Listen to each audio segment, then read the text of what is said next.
Sounds like curse words coming out of your mouth. Mumbling to myself. Okay, who from the school would like to be in the hot seat? And it can be more than one person, too. I got some candy over here. Anybody need some candy? Yeah, I have a small piece. Thank you, sir. Anybody on that side of the table? You guys look sluggish. Yeah, what do you got with it? You guys. Brian, can I be excused to get a thing of water? Anybody else want water? Hot water? Well, just give us a second to extract ourselves from the paperwork that we got from the town.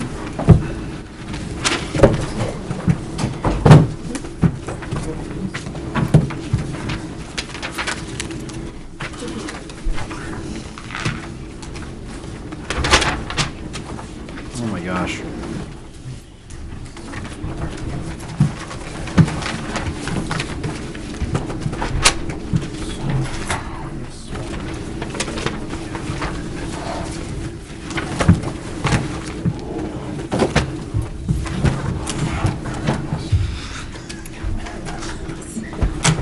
Want us to build a fire?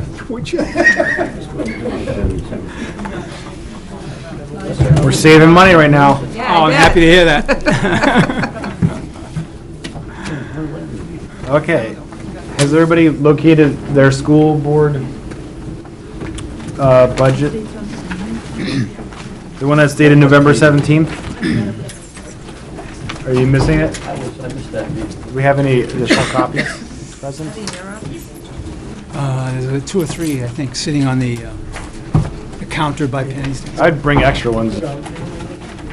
Thank you, sorry. And I know you told us they were ready.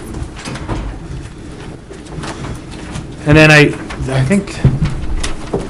I believe I forwarded this one on too, but Joan sent the 6-year history of school appropriations and revenues, along with the draft 2013 budget as proposed by the school board, which, as it is currently proposed, would have would reduce the current tax rate for the local school rate by 42 cents. So that's without any warrant articles. So do people remember seeing that email? Okay, so I did send it out. Yes. It's not super critical for this discussion I at this better not point. say no then, huh?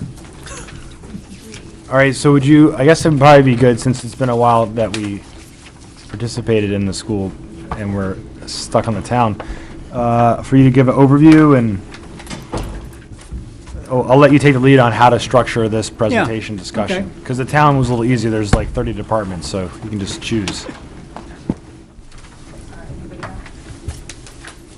No, I think someone in the audience might want one, but. I have, well, no, it's the budget, I don't need it. Thank you.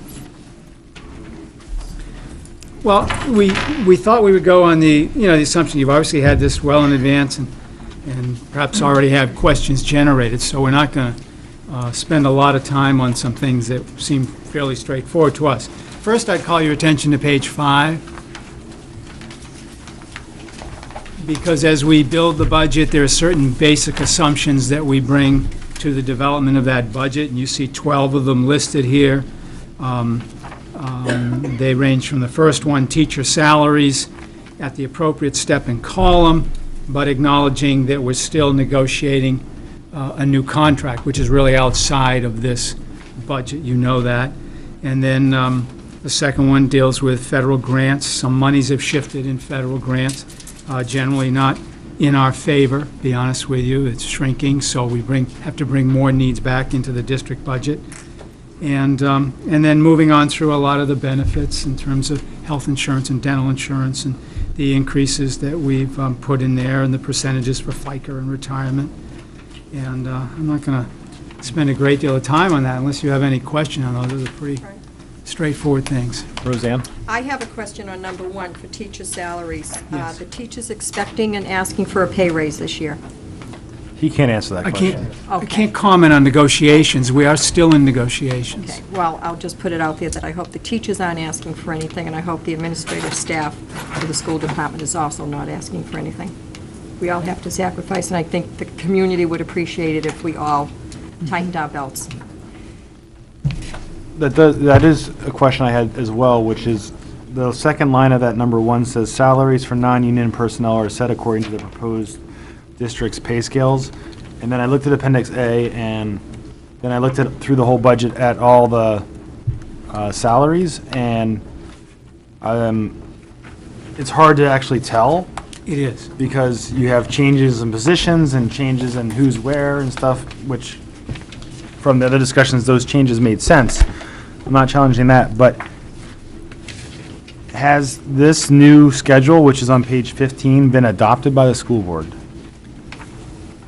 It was presented to the school board in advance of developing the budget.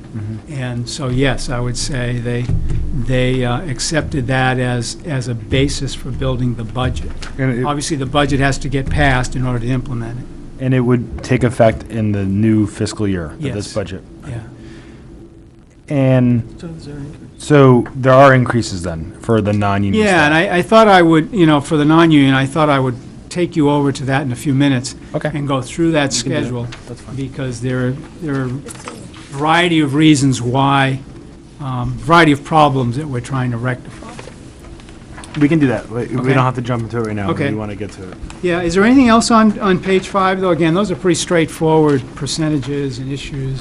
So, Yes. Go ahead. So, the biggest part of your budget is salaries. Right. So there's a question mark in terms of what the impact is going to be on salaries. For the people covered under the teachers' collective bargaining agreement, yes, that is still up in the air. So that's a big piece. That's right. It The remaining also- positions are in here. It also impacts other benefits like FICA and so forth, because those raises will be, those salary increases will be impacted on things like FICA. If there are, right? If Yes, there are, sure. if there are. If there are, right. And the proposed salary increases for non-bargaining unit employees are programmed at what? I'll have to explain that. It's not, if you're asking, is it 2%, it's not. And No, I'm just asking. it's what- just not a simple, there's not a simple explanation to it, and I'll have to, when I get there in a few minutes, I'd like to then walk you through why it is what it is. It's a very complicated series of issues. Okay.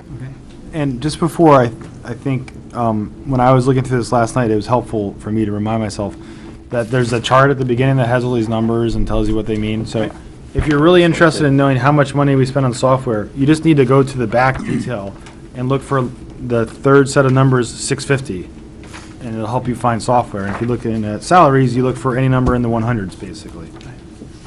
If you're looking at the certain school or special education, so those numbers are helpful. The town's numbers aren't structured, well, they probably are, but we don't get trained that way, Yeah. so. If you turn to page 6, it's a summary of the budget. And one of the things we've added this year is just what you're talking about, those function numbers. The first table that you see there shows the entire budget broken out by function, it's called. And it has the function numbers in there, 1100s for regular ed, 1200 for special ed, and so forth. It shows last year budget and actual, current year, the approved budget and the revised. And the revised is a more accurate reflection of what we're doing. And so then it has the requested budget and shows the difference, and the difference is over the number in the current year revised column, so that you get to see for each of those functions what's been the activity over a period of time, and then also what is the percent increase in that particular function area. And two really jump out at you, obviously. Other instruction and technology.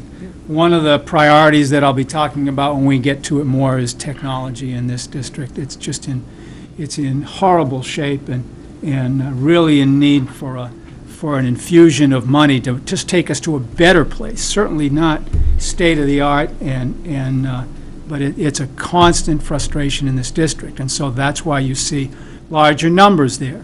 Some of that increase in technology is for a position, which I'll be talking about later in the budget. Other instruction, that, as I recall, Joan, I think that is more attributable than anything to things that had been covered through grants and other funding programs that now have to be picked up in the district, right? Yes, a large Yeah. piece of that is the Ed Jobs funds that we received this current school year.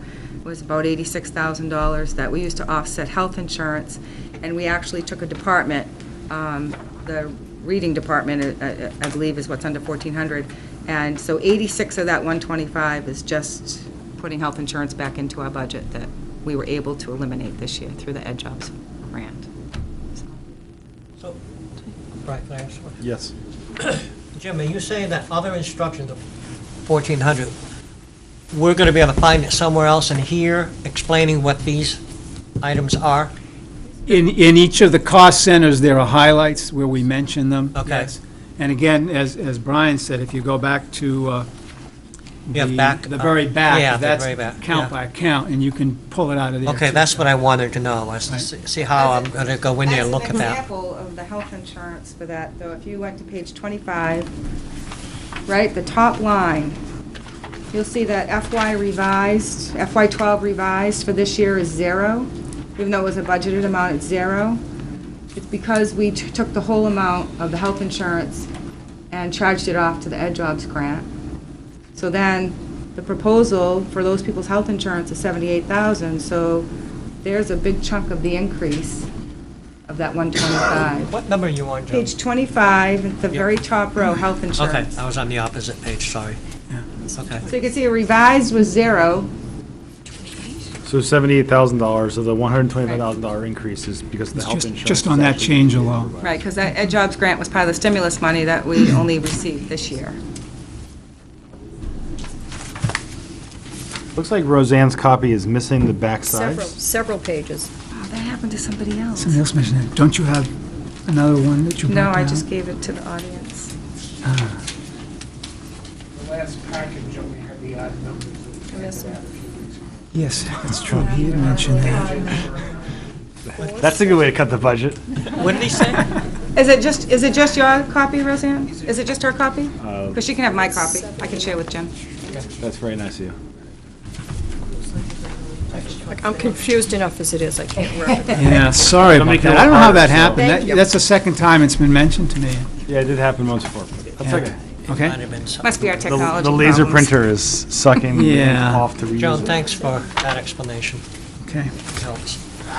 So as you can see on that first table on page 6, the bottom line to the difference column is $166,435. That is the difference between this year's budget and the proposed budget, and that represents a 1.15% overall increase. The second table there takes the benefits line, because sometimes it's helpful to see benefit by benefit. How do we track that information? All of the objects, not the benefits line. So salaries, benefits, contracted services, and so forth. So you get to see by object, how did it change? And you see the jump in equipment, and that's highly related to the technology that I've already mentioned to you. Then is the benefits breakout, and you get to see how that has changed. As you noticed on the previous page, our health insurance is projected to go up no more than 4.77%. What's it averaging per year? Is it around that figure? No, it was higher. Much higher. 14.9 this current year. Right, And I don't know what it was the year before, but this year was 14.9. right. And it went up 4%? It went up an additional 4.7. So- At the max. We could still get a lesser rate, but that's what they quoted us. Unfortunately, we're so. And The other instruction, It's the only time when you're excited about a 4% increase. that's is your- $125,000. A big chunk of that was the Ed Jobs money that I just spoke about that was The for health. 86,000? Yeah. 68,000. It was- 78. Well, it was 78, but it was that particular 86 one. It's 86 total. It was taken out of other lines. And put it into the regular budget. Okay. Now, Our this expenses- our year. expan- Our And this year. expenses were paid, right, Right. by Ed Jobs this year. Right. Next year, it has to be funded. Has to come, yeah. Right. Does okay. that include another position? No. Okay. The only thing that that it includes is, and we'll get to this later, is both schools, both principals requested increase to their advisors line, and that's a 1,400 account too. So there was homework club added at the high school and drama and something else added at the elementary. I can't remember. It's in the notes, though. And on the technology, that's a big jump there. Don't you have a technology reserve fund of $60,000 odd? Yes, we do. I just, Yeah. let's see, I do have that with me. We have it too. I have it, but I don't feel like going through all those papers again. I have it, yep. Technology, yeah, we have right now 61,000. Maybe it'd be a good time to use some of that money. No, I think that in the past was kept there purposely in the event a server or something went down. Is that correct? Right, so I don't know if you want to really touch that, What's that, the, the reserves. in that reserve? Yeah. Yeah, I mean, we had issues this past summer, as an example, and Yeah. so that's not something we try to make routine purchases out of. It's Yeah. And when that happens, catastrophic failures, and when it happens, you got to take care of it right away. Right, It's not right. something you can put off. right. Yes, go ahead, On G. that 100, you're talking about this other instruction, and I don't know what that grant is that you're referring to. Ed Jobs is Ed part of the stimulus money from the federal government. Okay, so that was a grant, Correct. and now we're picking it up in the line item, For but FY13, yes. was that a requirement? Well, we were awarded Ed Jobs money. You could Right. use it in any way, but it was a one-time amount of money. And the state said the easiest way to account for it and the easiest way to use it was through benefits. So we were able, we didn't create a new position. I see, We just okay. offset benefits. That was their suggestion, actually. It was the easiest way to account Okay, for it. okay. So then why wasn't it just put into benefits instead of this line? It is in benefits. A big chunk of it was health insurance. So you're looking at the other instruction line, so you have teacher salaries, health insurance, FICA, retirement, all in other instruction. Just like you would have it in regular regular teachers, special ed. Those are just totals for the whole function. You could think of the functions as departments in the town, so every department has salaries and benefits and FICA. So other instruction is the department, and it has all those things embedded in it. And then if you look down, the object will separate it out by salaries or benefits. What's the 295,000 transfer, what's that amount to? Bottom of last year actual. Second column, top Oh, right here. transfers, 295,519. Last year's actual. Last year's actual, 295. It probably was the warrant articles. That's Oh. my guess. Okay, or not. So that would be the money that was Typically, the warrant unexpended articles from the are budget that was then transferred out based on the warrant articles that passed. I believe so. I don't. Because you still have to, yeah. But the budget last year was lower than that, so it couldn't have been. Well, the budget doesn't FY11. include the warrant article. That's FY11. Otherwise, they'd have overexpended Yes. their budget. Oh, I know. So these are saying these are the articles that were passed that expended new money. Well, that Must be. The roof, what was the roof? I don't know why it's called See, this transfer. here was, That would be the roof, would be one of them for sure. in FY11, the roof is shown here in the operating budget, and then after that, Oh, I think I know. what It it is. wasn't. Wait a minute. That Oh, could have it been, it could have been the surplus at the end of the year transferred into the trust funds. Yeah, but it can't exceed the grand total of what the budget was authorized. If it was a warrant article, Not, but now, what she, yeah, what she just But see, you have the described was warrant used article in there. as funds. The warrant article is in there, in that total. in which one? The, under building improvements is where the warrant article for the roof was placed. You see the, 294. 290, I see. It could be something. see, it was budgeted at 314, the actual came in at 294. That's the roof. And then in FY '12, we deal with the roof differently. That'd be the transfer back to the general fund. It sounds like it's transfers to these different technology fund and special education fund and, Out of capital reserve. yeah, into the capital. Into, Into the capital reserve. right. Into capital reserve is part. I know that we ended this, Elevator? It didn't happen. Right, but. we ended this school year with 144,000 surplus, or whatever, Yeah. that was transferred into the reserve trust funds. All of it was? 144,000. So all of what was surplus was transferred, that was done for a warrant article. Through several, yeah. Multiple. Several. I guess the question is, where did the surplus come from? And if you had a budget of 14,300,000 and you spent 14,500,000, I guess it. I guess I'll have to get the answer to that, I don't Okay. know that. So, let's stop, that's right, we need to get the answer. We're not gonna get it by keep asking variations of the same question and guessing. So what is the transfer last year, what does that represent? Okay.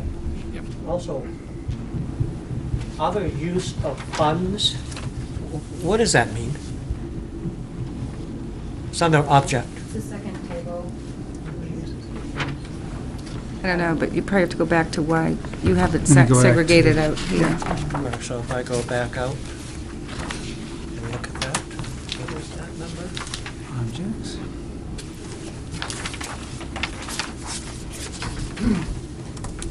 Purchase services.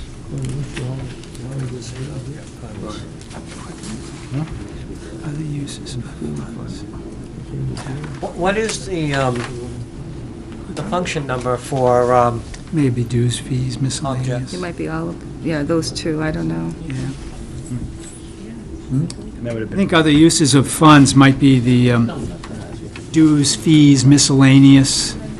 If you look on page 3, we were doing dues and miscellaneous last year, 355,000? I don't see that number. Right there. Oh, okay. This is 10 and 11. I see what you I mean. know. And then it dropped, requested is 82,000 with a difference of minus 91,431. Let me look at 4,600. 4,600. 4,603. I know, but I have a feeling. Dr. Hayes, am I reading that right? 83,000 was last year's budget, last year's actuals were 355,000? I was pursuing another question. I didn't hear your question. okay, so again, you're right, Dana, last year's budget was 83 for other uses of fund, and the actual was 355. But warrant articles have to That's be, what I have wanna to be know. put into an object, so they were probably put there. That's what it is, it's Yeah. the, he just turned to it, I just saw Yeah. 4,600. What page Part of are you it was on? the roof. What page? Well, now I'm on the very last page. 33. 192,420 was the roof. Oh, last 4,600, the absolute last That's line on the back 192. page. I can get you a complete breakdown of that. I know that. We Yeah. just can't Can figure it you out right please? here. Yeah. Because I'm trying to follow object to the back over here, and I can't seem to find where it would be in the back. Because it doesn't have an object code, or have a code for it.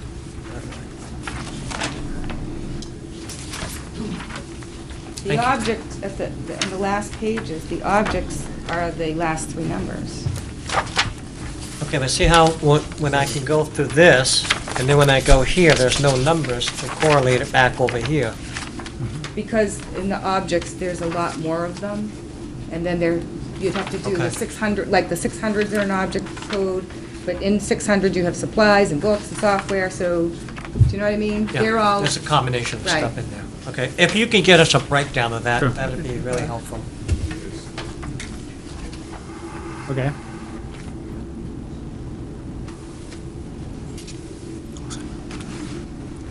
think Okay. we're still on page 6. What's that? We're still on page 6, the summary chart. All right, you're moving faster. You're page 14. Well, Is there any more questions? I have one on the health insurance. Is that I know the town has a 90/10. Are you folks all 80/20? No. We have some people that were hired before 2005, right around there. 2007. That people that were hired before a certain date, I think it was 2005, Yeah. 2007, they're at, employee pays 11%, district pays 89% of the health insurance. Anybody hired after that date is at 85/15. There's something that needs to be negotiated. Thank you.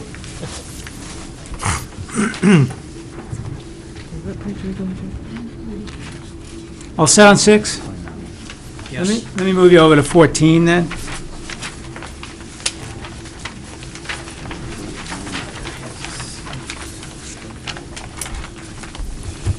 This is the salary schedule. You have the classified wage schedule here, which really are 4 groups: the administrative assistants, all the buildings and ground staff, food services staff, and paraprofessionals. There's obviously this other group called tutors, but I was greatly concerned with those 4 groups. What we've found in coming here is that those pay scales had not been updated since 2007. To make matters worse, people had moved out way beyond the pay scale. You could have a pay scale that says 10 steps. And I'd take an individual and try and figure out, well, their pay is not on this scale. How did they get where they are? And you kind of track it out. So I would have some people, if you will, out on step 14. Some people out on step 13.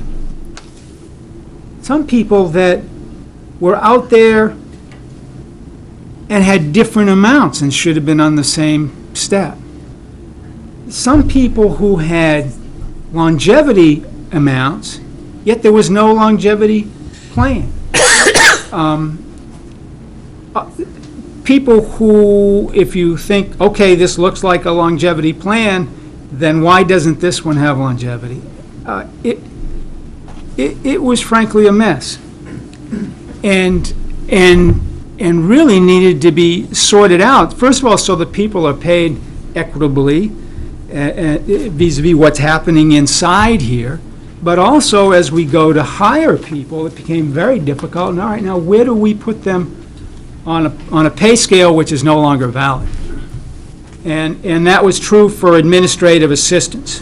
You'll see on page 615 that what my attempt in all of this was to get rid of longevity, create new scales that got rid of longevity, but with the assistants, it was so convoluted, I couldn't. So I created a longevity scale that helped, again, create equity amongst our employees. Can I have that calculator for a second? For buildings and grounds, it was very much the same. We had some longevity payments. We had a pay scale at $10.33. We were hiring people to be custodians, and it was in no way competitive, and we had people doing, again, the same job, and they're off the scale. Food services, as you can see there, we had a manager at the junior senior high, a manager at the elementary school, doing the same job, same size staff, same time, making totally different money for no rhyme or reason why.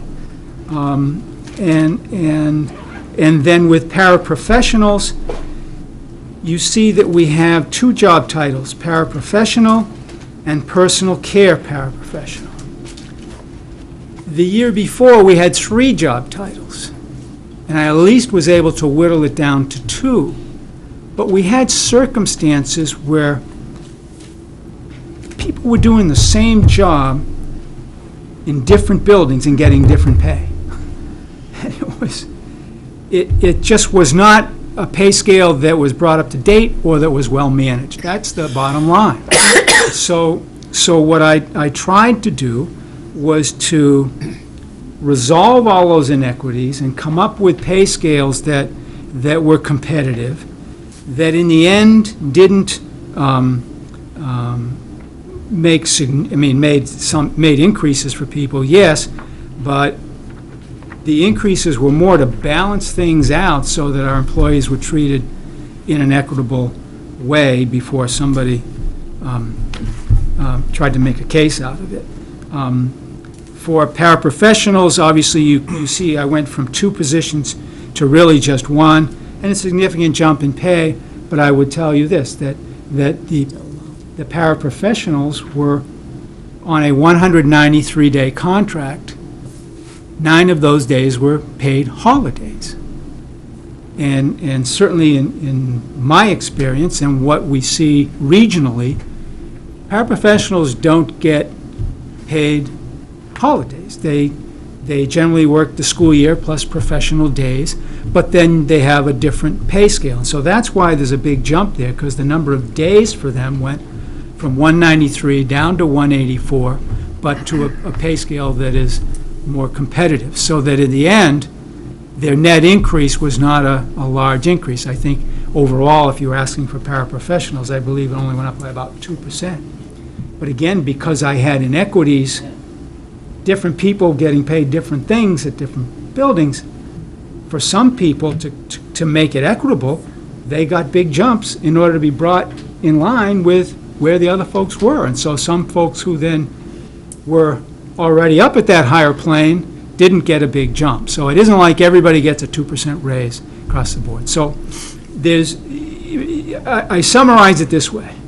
It's a very chaotic system that made it difficult to place people on the scale, that was very inequitable in the way we rewarded people. So I created scales that I presented to the board that they supported.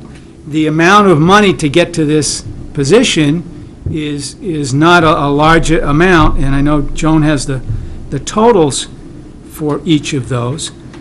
So it does result in some increase, but it's much more so to just square away something that really is a very messy situation. What's the 110? Well, hold on a second. Leo, first, I'm going to ask a couple questions because I brought this up and Al brought it up, and then Roseanne had her hand up too. Well, so the first question is, how many people are we employing right now? All full-time equivalents? Underneath this budget, sorry. And right now. Full-time equivalent. I didn't hear you the first one. Full-time equivalents underneath the current year and underneath this budget. In 2012, it's 196.7. And for 2013, it's 197.2. Okay. And then, how many people are affected by this, of those? Wait a minute. I have. Sounds like you knew that question was coming. Just pull the union folks out. Yeah. Well, I gave you the totals on the email I sent you. Yeah, Let's but just see. They didn't. You didn't forward on the secret email. I just got it. Yesterday. Late yesterday. Very late yesterday. Yeah. Okay, while you're looking at, No, it was during school work hours, because I was here when I did it. I'm having technology problems, let me tell you. Believe me. didn't you get your new computer yet? Oh, I did, but if I'm that's still all having a it problem. were to be, then we'd be doing good. But Didn't we it's- get didn't that guy donate those special, super fancy wireless Be things? helping me. So, bandwidth? if we want to talk about paraprofessionals, 197.2. there's 42.1 paraprofessionals, Wait, say that again, sorry. 42.1 FTE paraprofessionals. Okay, so, all right. Tutors and instructors, there is 7.0. Kind of this other category is a nurse that's not part of the collective bargaining agreement, and a CODA, that's 1.9. Is that specialized services? You could call them that, yeah, I have them as other. Okay. What was that number, Joe? 1.9. Then I have clerical people at all the buildings is 10. That's the administrative assistants? Yep. Administrative assistants. There's 10 of them. There's 10 total, No, but for, does administrative assistant one or administrative assistant? Combined, everything, combined, yeah. including the superintendent, secretary, and the payroll bookkeeper that are on separate contracts. And then for custodians, there's 7.9 total, All right. And then food services? 5.4 total. And all buildings, Yep. 5.4? And bus monitors, I think, is the last group. Yeah, it's a point, like 2. Oh, wow, okay. 0.5, Yeah, point- it's, no, yeah, it might be. It's a half an 0.2. hour a day. Yeah, it's not much. It's one person for a little bit a day. 7.9. How do we get 42.1? Does that mean somebody's shared somewhere else? No, it means that the person that's the nurse is a full-time position, but Some of the a time. half an hour a day of hers is really just being a paraprofessional, so we broke out her pay. She's .9 nurse, .1. Like we do in the town with There. Sue doing Yeah. code enforcement. Okay, so that helps. Then the other question is, this is my last one, is let's just say everybody was on step 1 this year. So when you switch them into this schedule, are they all still on step 1?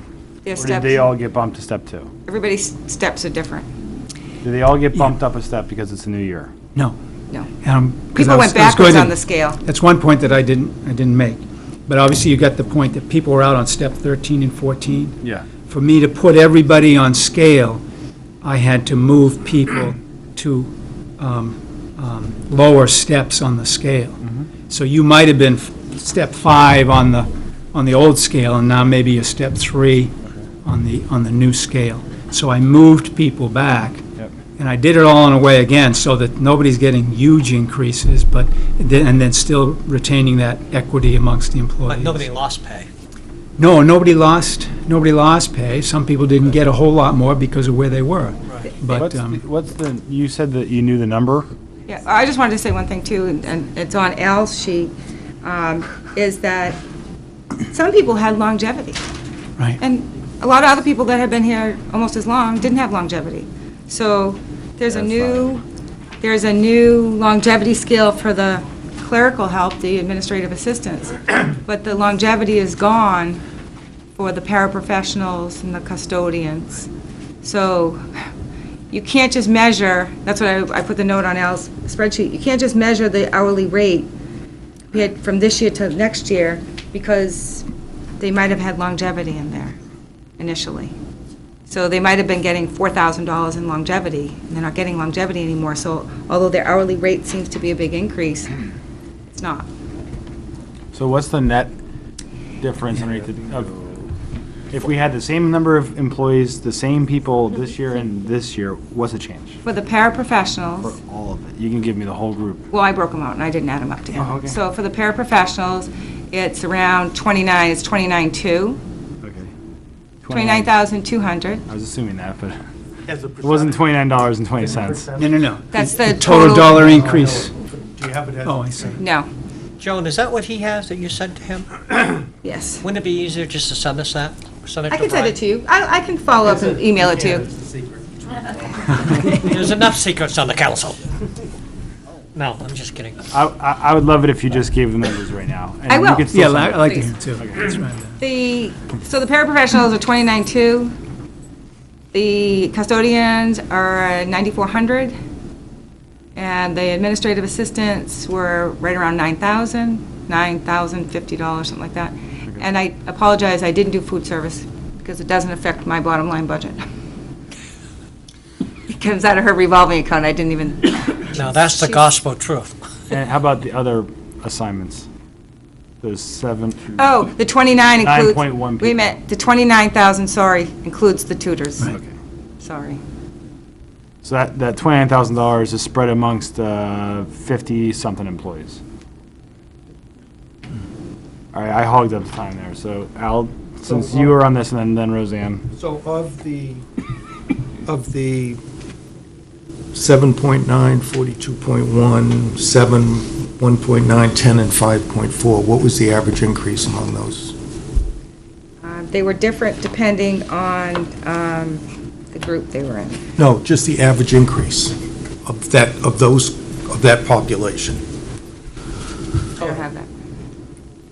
Okay, I think that's,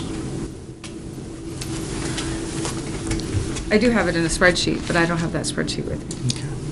and that shouldn't be without regard to change now. I didn't hear you. That shouldn't be it should be hours to hours. It shouldn't, I think what we're trying to get at, bottom line, is if somebody within this population was to get an increase, what would the average increase be of that individual? Based on changes in classification and so forth. It's on your spreadsheet. Just that, Yeah, and yours is updated beyond mine, though, that's why. And I know, yeah, exactly. And last word, I don't think as a budget committee member I ought to be editorializing, but I can't help myself a little bit. And I realize that you've got a mess, and I totally agree with what you're doing, but to have a salary schedule with steps that don't exist and paying people with steps that don't exist isn't appropriate, in my opinion. If it stops at step 7, 10, it stops at I step. agree, and as you may or may not know, obviously we've got a collective bargaining agreement for teachers. This past year, I put together a collection of all of the schedules, the policies, benefits and whatnot for the classified staff as well, and gave that to the board, and then gave, with these new schedules, gave them a draft of the new one. It's my intention that it ought to be an annual visit, just like you might with a one-year collective bargaining agreement, to take a look at the schedules, and you never should take anybody off of the scale. You either increase the scale or you don't, and at least that's what I'm trying to sell. And my final comment is the town has moved forward and has begun paying people based on merit. So the better custodian earns more than the less productive custodian, regardless of how long they've been here. And I think that whole concept of if I've been here longer, I get more money, looking to performance-based in any organization, I think if you don't recognize performance, it breeds mediocrity. And I don't mean the people in our organization are, but I think performance should be recognized as a. I like that. I know the board certainly has bought into that in terms of administratively. Here, now, it's, let's just fix the mess that we've got, and maybe we'll get to that down the road. Thank you. That's fine. Now, you said the manager, the elementary and the manager at the high school were both doing the same job but getting different pay scales? Yeah. Okay. But did they both start in the same year? See, I mean, you've got No, I a pay understand. scale You can here explain going that. 1 to 10, and each year they get a step. But if you had someone come in, and then someone came in 5 years later, of course, the first person's going to be making more. So I don't see that the steps were, people weren't getting paid for the job they're doing. it was two different scales, though. It's two different scales. One I agree job, with you. two More different experience scales. gets a higher scale, higher pay. Well, they'd have to, because each year you get a step. So, I mean, you can't. But look at it this way, Roseanne. If, let's say you had 5 years' experience and you came to us, and there were 2 job openings, one at the junior, senior high, and one at the elementary. Well, with 5 years' experience, you'd make $12.12 at the junior high, and then $12.93 at the elementary. You're the same person, Same job responsibility. same job. And so we're just trying to Same experience. say, that's not right. Couldn't you do it without all the increases, though? I mean, It was a huge project trying to untangle this, to be honest with you, and I did the best that I could. You're trying not to cut people's pay, and yet trying to then move other people and get rid of longevity payments that have no rhyme or reason, and so it was not easy. You're going to have to spend some money to rectify it. That was my view, and I tried to minimize it. and the longevity down here is only for the assistants? Right, because there's so few, as she said, 10, and a number of them were already receiving longevity. To eliminate those longevities, not cut their pay, I was getting into scales that were beyond reason, and I couldn't go there. So I felt if I establish a new longevity scale and then base it on the staff we have to see if I get equity, then I could.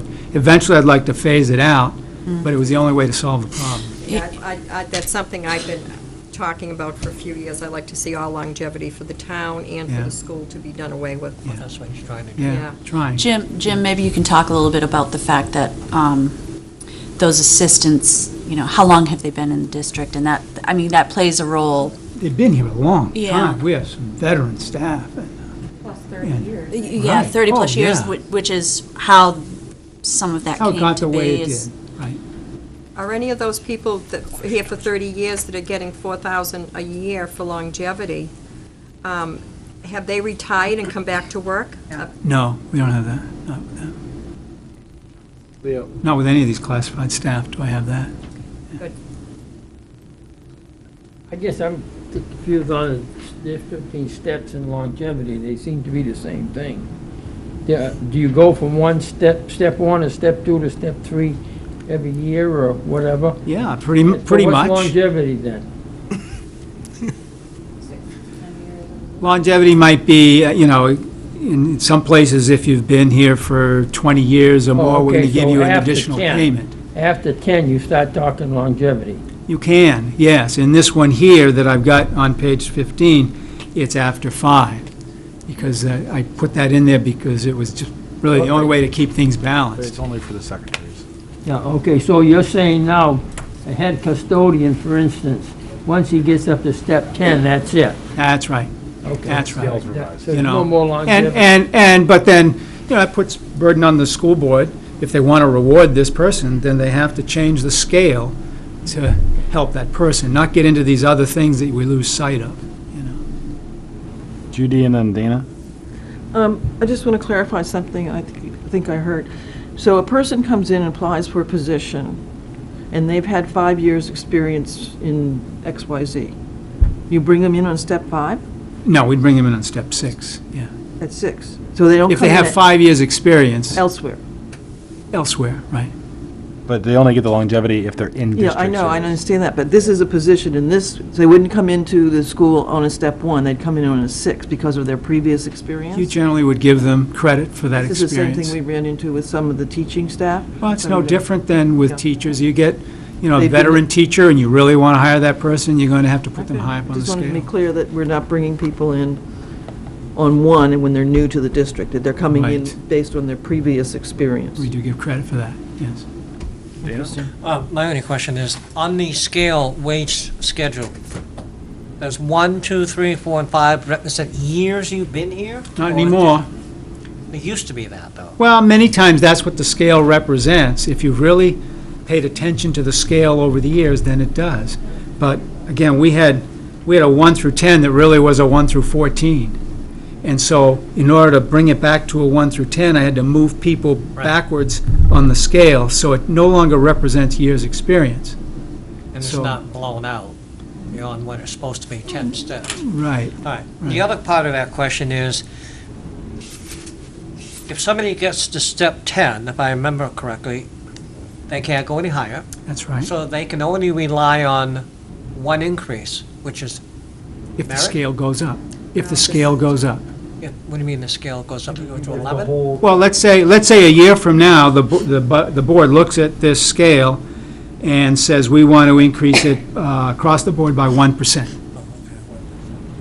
And if you're at the top step, you're getting a 1%. But Increase. they would get that 1%, and if they did exceptionally, they would get some type of merit? We don't We're not, have we're not merit into a yet. merit plan yet. Okay. I think that's a good idea, but we're not there yet. Okay, all right. Thank you. The only concern I have is that the step schedule has a built-in 2.5 to 3.5% increase based on the random assortment that I picked to evaluate. And that seems automatic. This seems not like a good idea. From a budgeting perspective, when salaries are your most expensive thing, to automatically know that it's going to go up 3.5% the next year. So, I think that the school board, to the extent that it has the discretion, should sometimes say, we're freezing, everybody's still at the same step this coming year, because we can't afford a raise. It has to be part of the discussion this year, and I think that's what you're hearing so many questions about. I don't think anyone's challenging the need, based on your description, to revise the whole wage schedule. I know the council did it every 3 to 6 years. They reevaluated based on other communities, and we got a whole salary study and reclassified positions and stuff. And I'm glad it's being done, but I'm wondering if it could be done without a $50,000 increase. And I think that's something that you guys have to consider this Yeah, year. I hear you. Yeah. I know it's nothing about, it's not about the quality of the work or anything like that. I know generally our district's underpaid, but there's a lot of angry people. You do have about the tax people rate. here who are making an infinitesimal increase in their salary, and you have other people, in order to achieve the equity, that are going to make a bigger jump in their salary in order to get to the equity. So it's not like it's an across-the-board increase. The other thing, in terms of freezing at step, I have a number of people here who are dropping backwards. I forget which group it was, but one group here, I moved everybody back 3 steps. So it's Yeah, if we don't do it now. it's not easy. If we don't do it now, when do we do it? It's always going to have a cost I know. associated with it. And it's not like you're automatically given raises.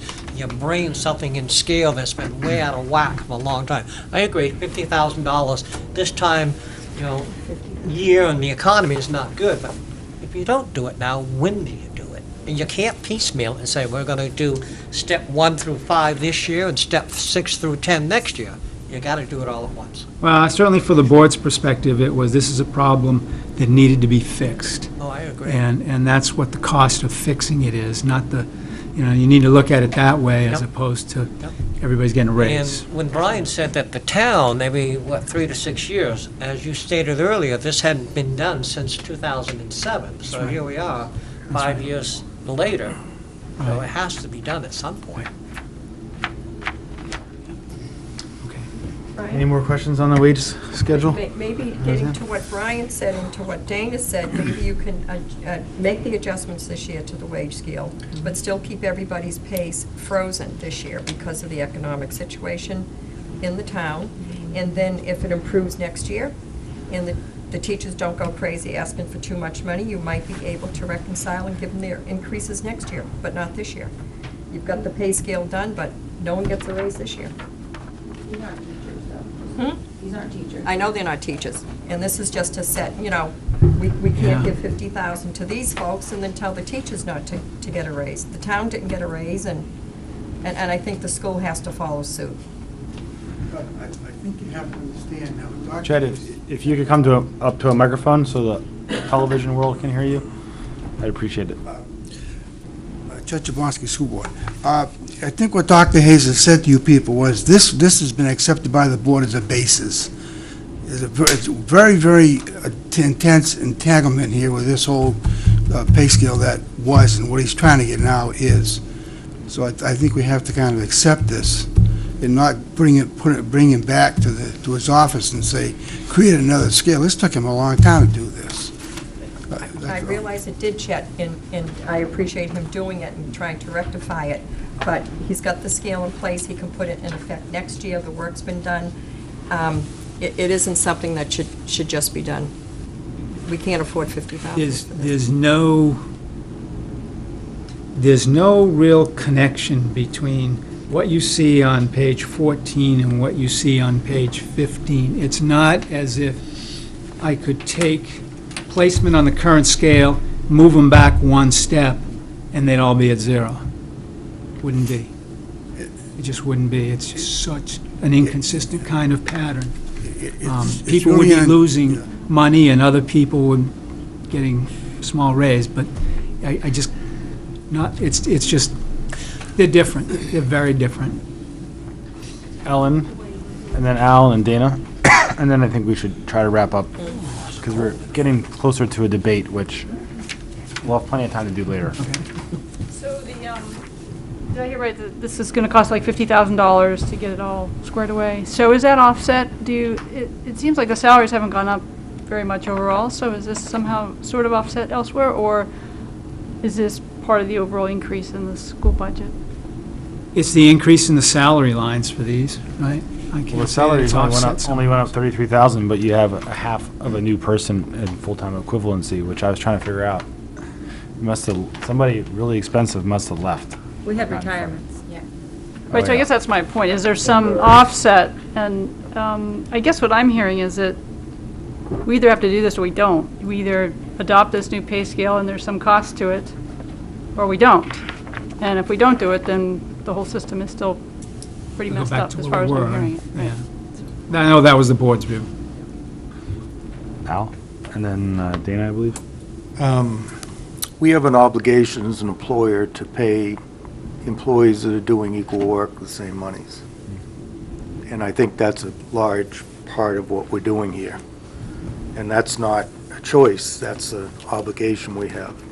However, and I can see adjusting salary schedules to make sure that that is corrected, so that those two custodians you talked about that are in the same school, in different schools with the same years of service, should be paid the same. However, to simply make it more competitive, if that's part of the issue here, I think that's something we can hold off on, unless we're not attracting and retaining quality of employees that we're looking for. So my thought is to bring people into equity job to job. I could fully support. I think long-term this is the right thing to do. But I would ask, is there some middle ground where we're doing things just from a competitive standpoint that we can hold off on? I think it's probably fairly safe to say that even with these adjustments, in terms of being competitive with other seacoast communities, we're still down here. So I don't think that was the focus of this. Yeah. I mean, it makes us more competitive, but it really was the equity dilemma. I mean, it was an increase, but it's, we're still not I was just making terribly sure Dana knew competitive. he was next. Sorry. Not saying that you had to stop. Sorry, that's all. Ally, you all set? Yes. Okay. My question is, with this pay scale adjustment of $50,000, that's not an addition, or is there an additional salary increase or wage increase for the year for the employees? On For the top of this? classified staff, no. No. That's it, All right? right, so you're asking Yeah, that's all. for a correction in the way equity is distributed among the employees minus the teaching staff, and you want to bring them in line to what, not so much on the competitive side, but more internally, but there's not going to be an additional annual wage that goes with that. So if is it. somebody got 2.5, and then they got another 1.5%, okay, that's This what is I it. wanted to Right. know. Yeah. So there are no other Yeah. increases other than this corrected one. Thank you. Okay? Maybe All this is right, the time. flip to the take- page. Maybe we should take a brief break. You've been Deal. here since 6, sitting up here. I gotta use the bathroom personally. Okay. Yeah, some more. So just How a quick long are we break. scheduled to be here? How long are we scheduled to be here? We're scheduled to be here until 9:30. We'll see if we last that long. If I'm subject, because I will.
Yeah, we're all set. Okay. Just I am going to wear the hat because apparently my hair. People have been phoning in, it's just. The phone hasn't stopped ringing. I'll take All right, it. what page are we going? I'll get started, I'll take you off the hook here. 16, page 16. Can you really look at him and be serious? Yeah, I can do that. And we are going to recess for the night at 9 o'clock, Okay. which I'm sure you're happy with That's that a as good, well. that's a good hour, Eight if yes. you want. No. All right, so page 16. Yep. Compensation for coaches.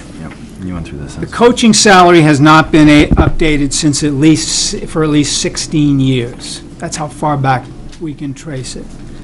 Last year, the athletic director made a proposal through the principal's budget to change the scale, and I said no. Frankly, I didn't like the scale, didn't think enough work had been done to develop it, but I knew it needed to be rectified because we clearly do not pay in any competitive fashion for our coaches.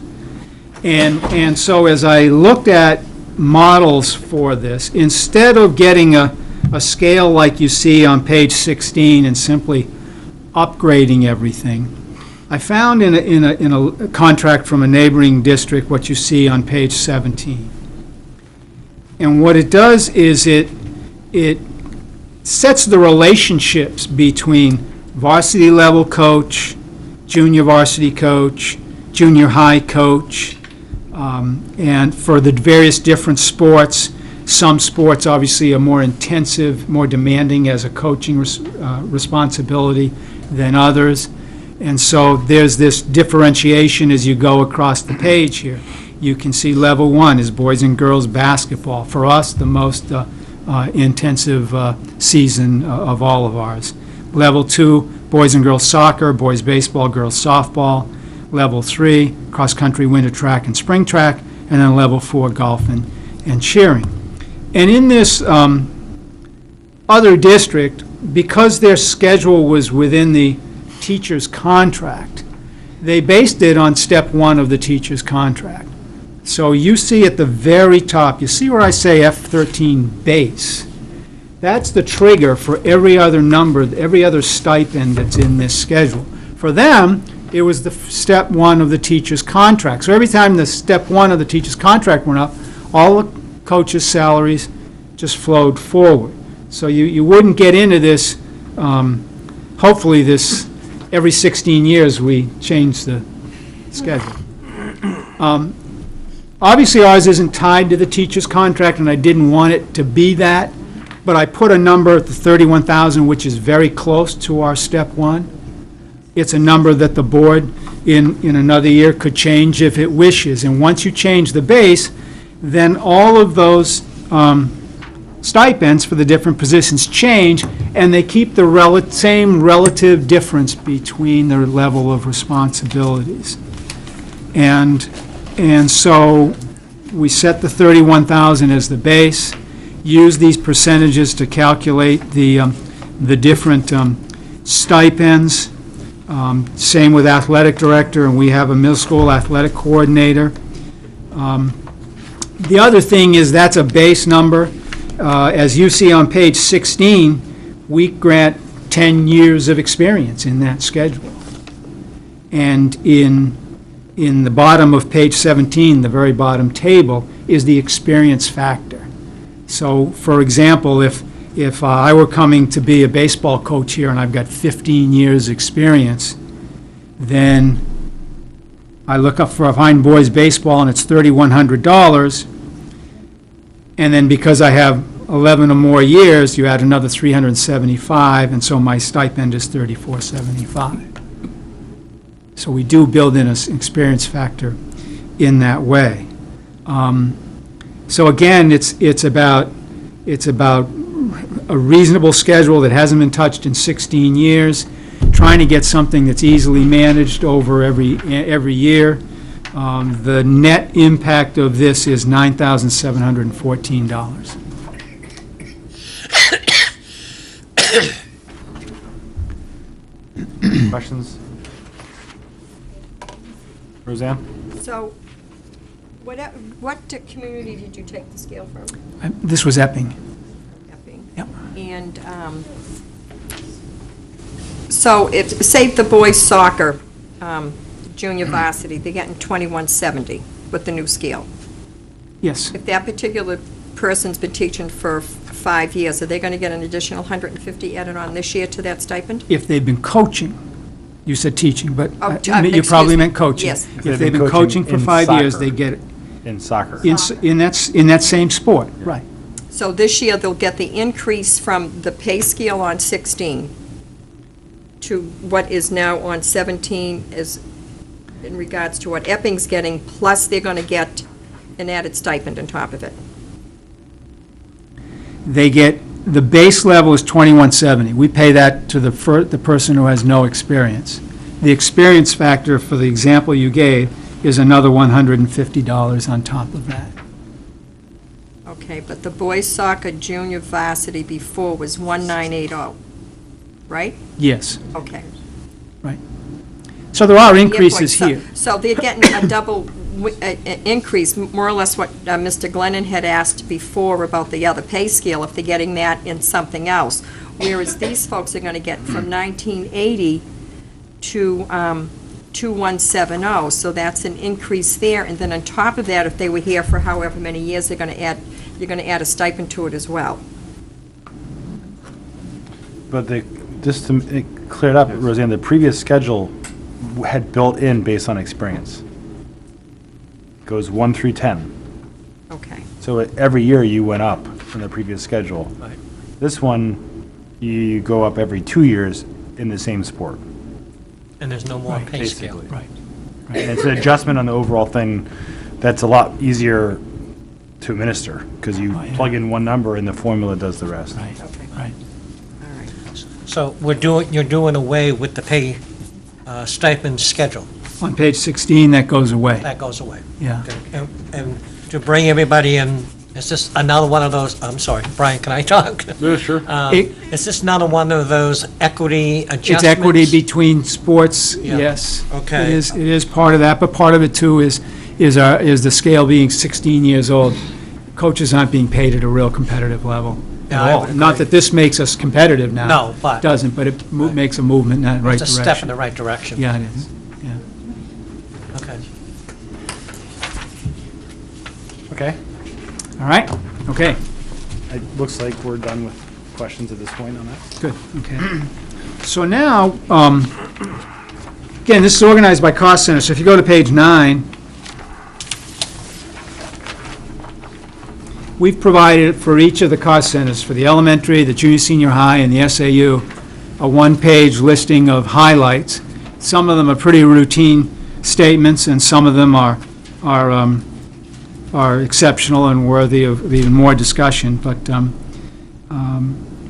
you see, for, again, elementary, let's take them one at a time. A, it gives you the number of FTEs. There's no new regular ed teaching positions proposed here, but there is a movement of a teacher from one grade to another, and that's all. That's pretty typical. So there's no new teaching positions at the elementary.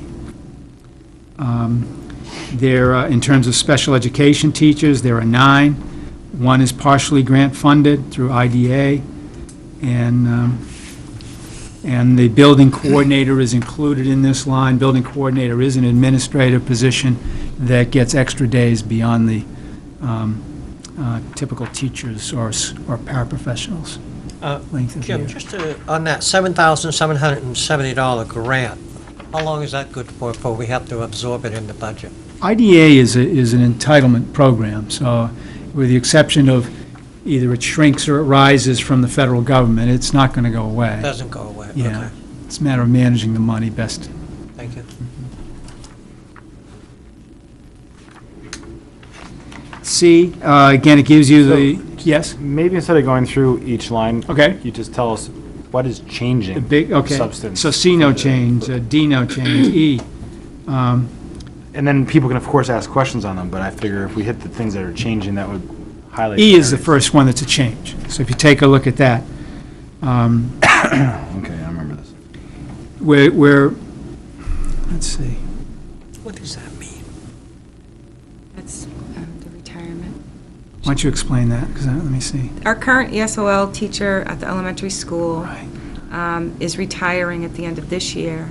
She's made a proposal to come back at halftime, and we would add a para, and then it would be modeled after the program we have at the high school, where we don't have a full-time teacher at the high school, but we have a full-time para. So the teacher, my understanding was the teacher would supervise those two paras that work directly with students. That was Thompson's proposal. This Do you This have- year, we have a full-time teacher and a para. Right. And they work between the two buildings.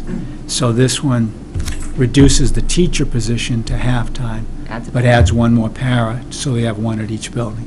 So you have, right now you have you had two ESOLs, one's retiring, you're going to bring another ESOL, bring the, No. We have We one have- teacher. Go ahead. one, We have one teacher and one para for the whole program district-wide. okay.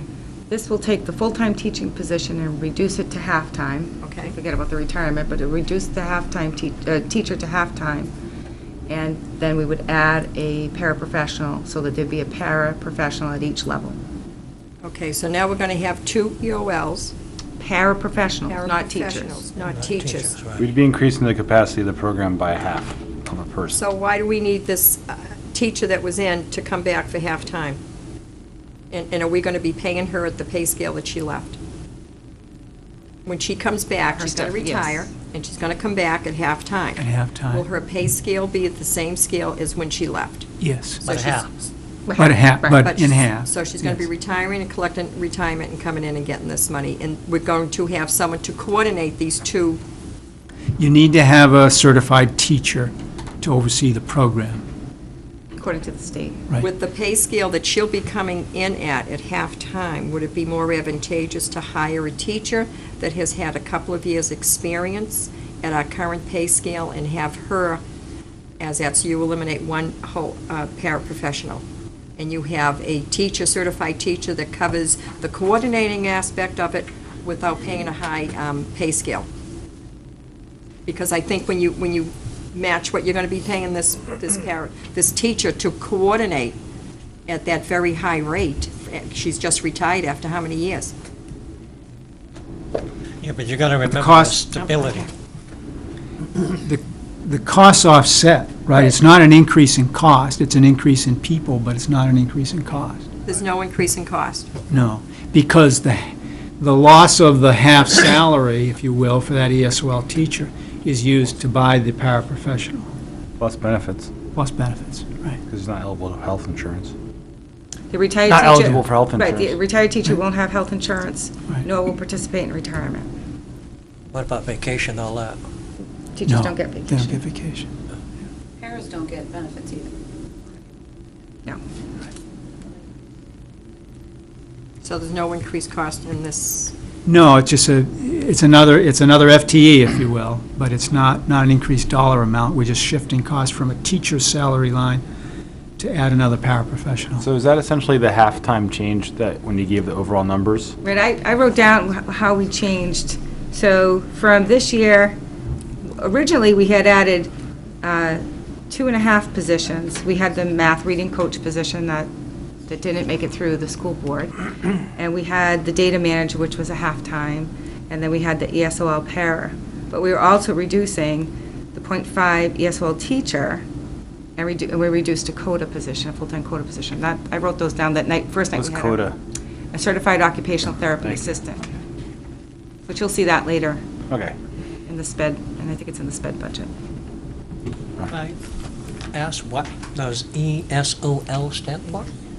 English as a second language? English speakers. of Oh, other sorry. languages. They've changed it, Well, sorry. sometimes it's ESL and Right.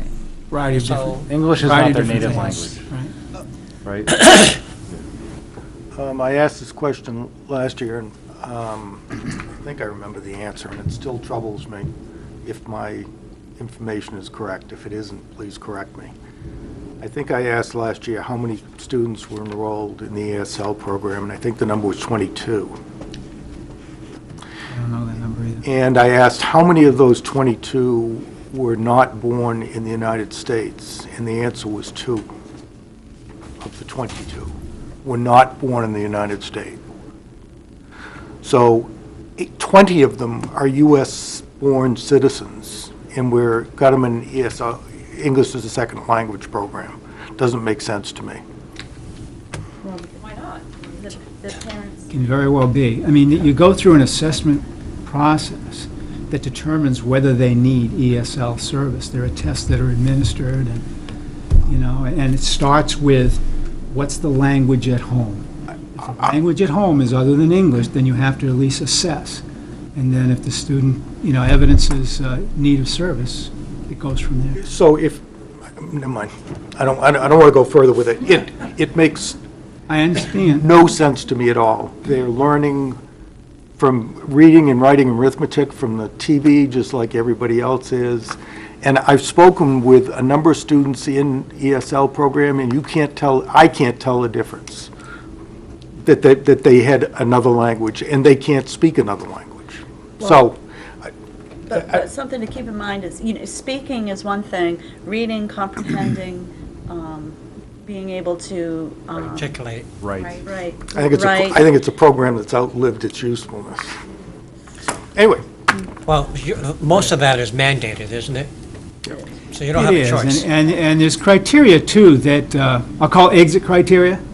So students, and generally, they move through very well. I mean, it shouldn't be in a program for more than 3 years, frankly. But Okay. it's not a way of life. Okay. You know, they have to get their skills, bring them up to speed, and then leave. It's probably an inappropriate comment, but I couldn't control myself. Thank you. The next item that is a bit new is J. We currently have 3 full-time speech therapists at the elementary school, and we're reducing it next year to 2.4, moving a .6 position to the junior, senior high. So you see a reduction in this account, and then you'll see a corresponding increase when we get to that school, right? But it saves in contracted services about 60,000? I Yeah. can't remember. Currently, our speech services at the high school are done through contracted services. So you'll see that as a savings when we get over to the special ed page. Right.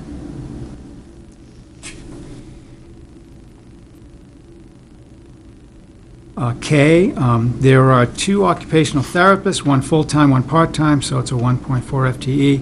And in this proposal, we're eliminating the occupational therapist assistant position. So it's a reduction of 1. Who is the individualized educational plan? Who what? It says determined by individualized.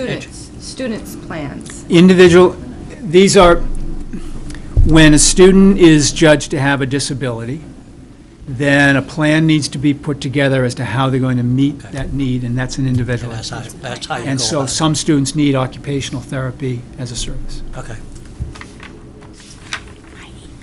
Joan, what's the decrease in that position amount? Certified occupational therapist position? Well, she was on the list to get a raise, so let me see. So she's not being shifted, she's losing her job.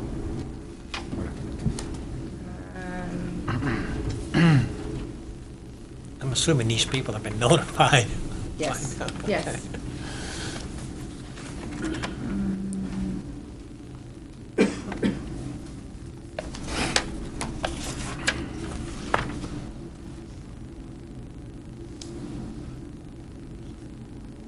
It's on both my fingers, they don't work so well. It's about 34.7 as a salary, plus the FICA and retirement. All right, so approximate, that's fine. Did you say 34,000? Yes.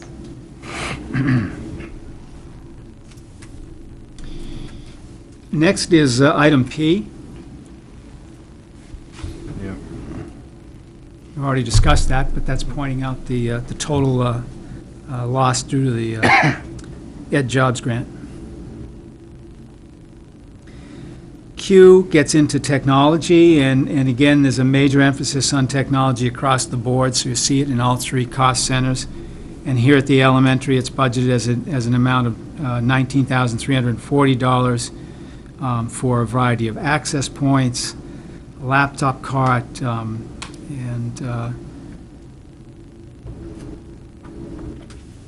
right, and that totals it all out with the laptops and the cart. Where are those mini laptops going? These would go from classroom to classroom at the elementary school. In addition to? We don't have that.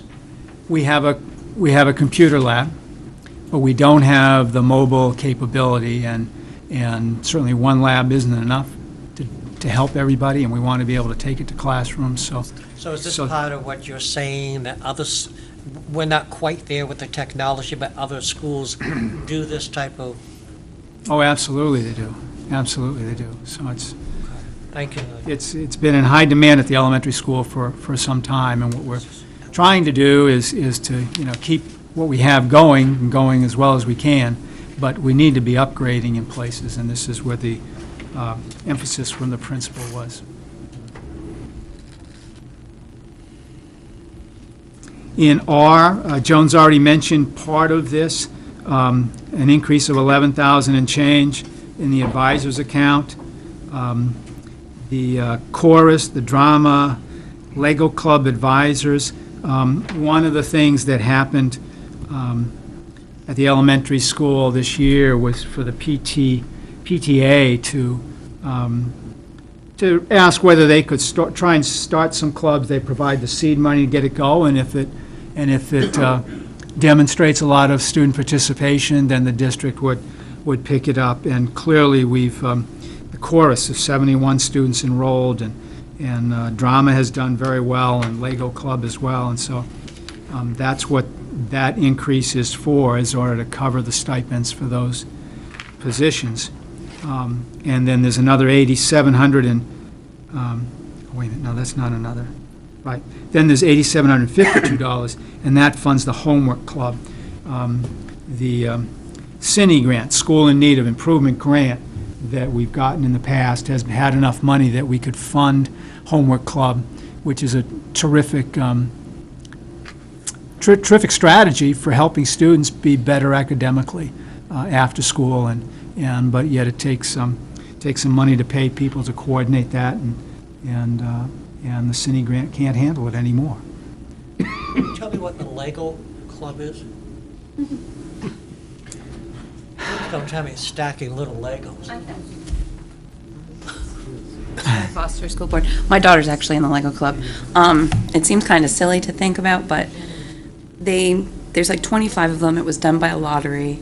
There was like 60-something kids, I think, that signed up for it, and they only have, I think, 2 people, so they had to limit it to a certain amount of students. And I think it's limited to 4th and 5th graders, and it kind of dovetails on the math. There's math concepts involved, spatial awareness, all that stuff, and you can actually take it. I mean, it seems kind of silly, but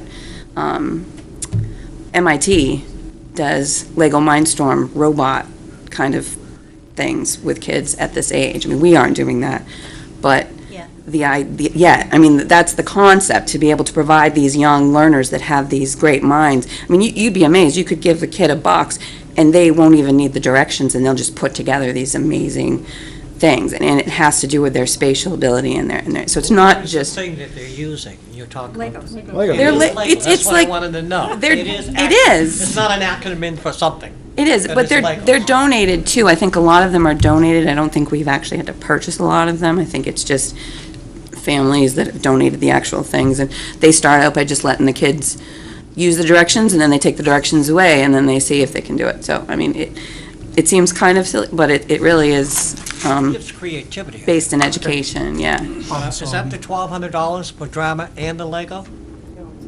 $800 It's, for Legos. $800 for the Lego thing? Yeah. All right, thank you.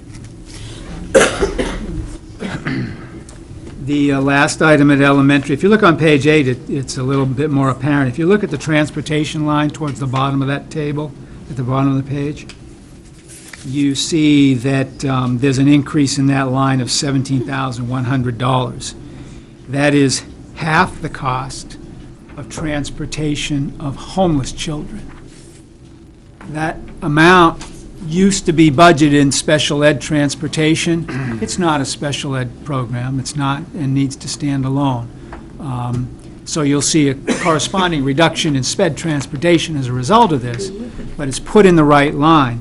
The other amount, the $7,300 or so dollars, is transportation for things such as field trips and so forth. So, Can you explain how we can have homeless kids? We talked about this before, but it's not a clear concept. They don't have a home. Yeah, where do Yeah. they live? How do you know where to pick them up? if they, let me give you, Please, yeah, give us, give you an example, okay? If they, it's not at all. It's not funny at all. It's very serious. But I can think of one family that I've dealt with this year, okay? They were residents here in Newmarket, lost their apartment. Lost what? Pardon me? Lost their home. Lost their apartment, lost their home. Okay. Okay? They had to leave it, and yet, and so they've been living in, hotels and placed in shelters. In the last I knew, they were in Rochester. And yet, that child was going to our school. It's probably the only stable piece they had in their life. And the law provides for that family to say, if you want your child to continue going where you last resided, then transportation will be provided by the districts.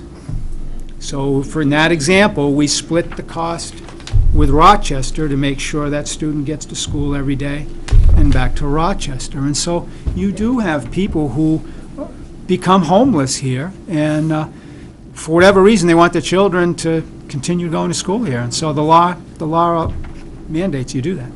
Would that be That's their choice, whether they go to school in Rochester or go here. They could go to Rochester.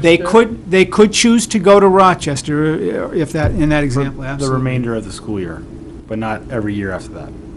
Or is it until you graduate? That's their choice if they wanted to. In this particular instance, again, when you think about young children in I elementary was just school curious. especially, they want to keep that piece of stability in their lives, and so the law says districts must transport. I have a question on that one.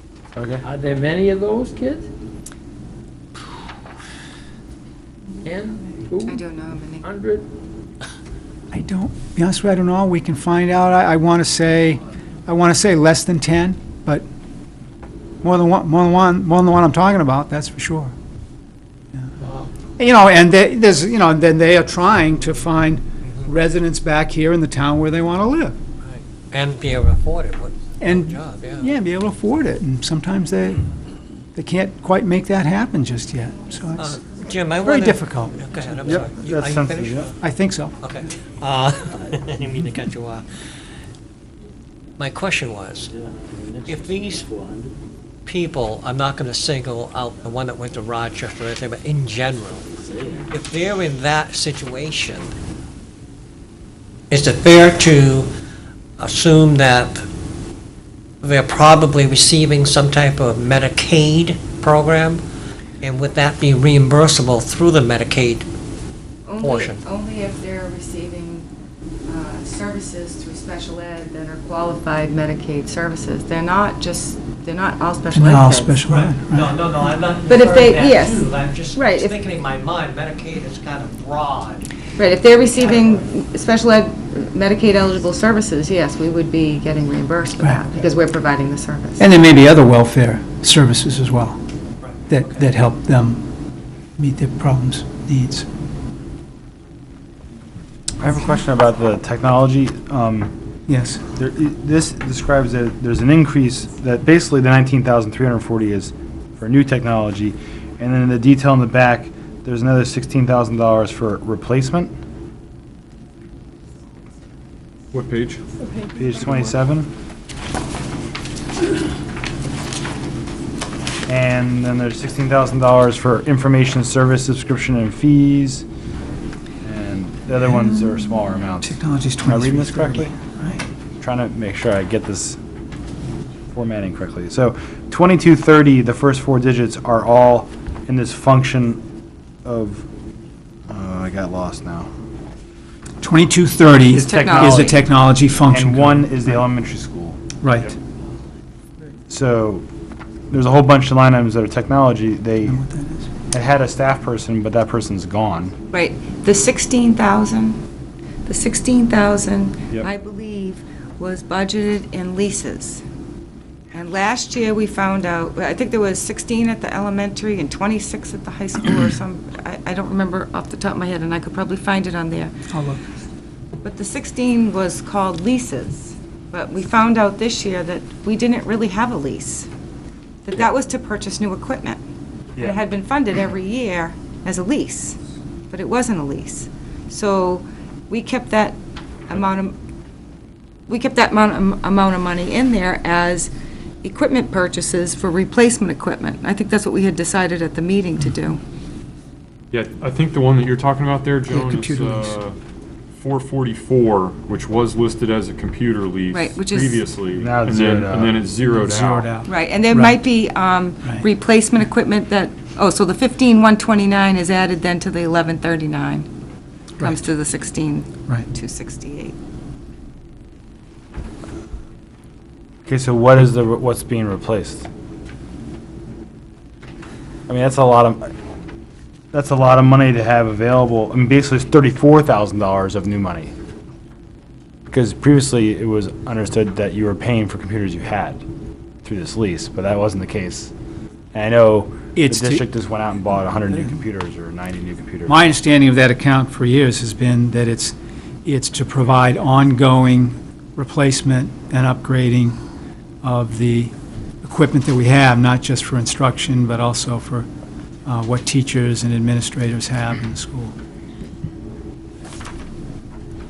So if you were asked to pull the detail of what actually was posted to the computer lease line, 444, for last year and this year, what would we find?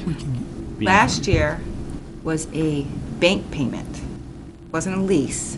We purchased, this is what I understand, it was what I found. Right, I remember this discussion with the school board. So They it was per- paying they- for the computers that we had bought, but it Right, was but it wasn't a lease. installment plan, yeah. Right, it was like borrowing money from the bank to buy a car.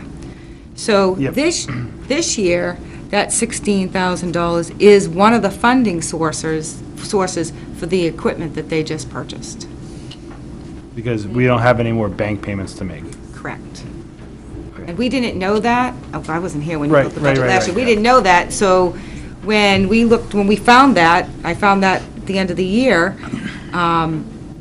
the board, I think Jim brought it to the board approved the purchase of the new additional replacement equipment for this year, I would call it.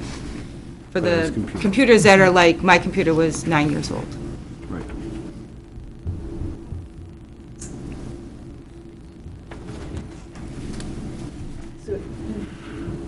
Brian, Yeah.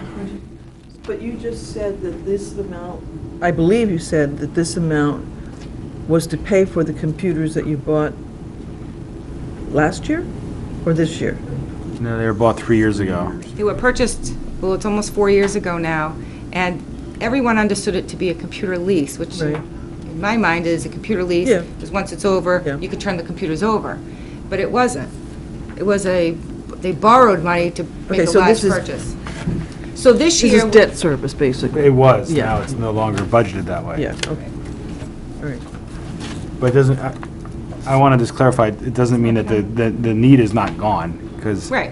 if any of you have a 4-year-old computer at home, you realize that it doesn't function like it did the first day you own it, especially if you have little fingers playing with it. Right, so the one line where we're asking for the new laptops and carts, et cetera, that's new equipment that, additional equipment. This is to replace old equipment, so it's, you see the difference. Right, yeah. We need more laptops, so we've got that request for additional laptops. But then we also need to replace some of the old stuff that we have, so. What happens to the old stuff? It gets recycled. I mean, usually nobody nobody really wants it anymore. I mean, some of it hangs around, but Have you tried to put us in a particular area and market it or advertise it as come and get it, or? Typically, these items are like 8 years old, right? 7, 8 years old. They're not attractive buys.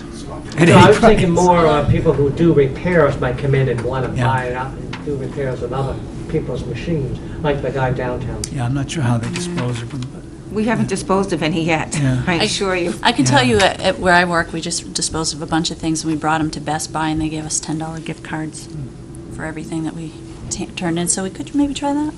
That's my point. Rather than just let it sit around Something. and become antiquated, send it to the Smithsonian. A quick question, Barry? Yeah, sure. No, not so much budget, but I see all this money going out for technology, and I'm up at UNH a lot, and I see the students walking around. There'll be 5 or 6 walking around, they're all texting while they're with their friends. I mean, today's society is becoming so socially inept because of technology. I have 2 grandkids that go to the Waldorf in Connecticut, and there are no computers till after 8th grade. And what they learn, are you familiar with that? Is absolutely phenomenal. And I really think that all this technology, I don't think the kids are actually learning what they could with what's going on. Way too much technology. Just a thought I had to put out there. Okay. Because my 2 grandkids are just absolutely phenomenal with the Waldorf. They've been to Montessori, but the Waldorf is phenomenal. So maybe you can incorporate a little bit of that into your school. I know there's a lot of training for a Waldorf teacher, but it's Yeah, worth its yes. weight in gold. no, I've seen it before. Yeah. Thank you, Brian, for, Sounds like you're running for school board. not unless they incorporate Waldorf, and the budget will probably be cut by $2 million. Guess you don't want her on your side. Okay, so, we just ran through elementary school. How's everybody's appetite for, I was assuming you were gonna go on to another Keep on going. function, okay? That's me. I went you want. to, Oh, elementary sorry. school, I guess on both, and actually, these projections you have there, those aren't this year's What page are you on? students, page 8 and 10. Those are what you anticipate Yeah, what the next principal does is he takes the enrollments for this year, year? promotes everybody to the next grade, sometimes may have already knowledge of people that aren't moving, and so there's some slight adjustment, but, But we have, there's no place in here that we have this year's enrollments anyway. these numbers very much, well, of course, it's always a moving target, it changes every yeah, month, yeah. but these numbers at the time reflected the numbers that were in the school, he moves them Promoting them forward. up. Okay. You know, but it's hard to predict first grade and kindergarten, but, so that's the real difficult one.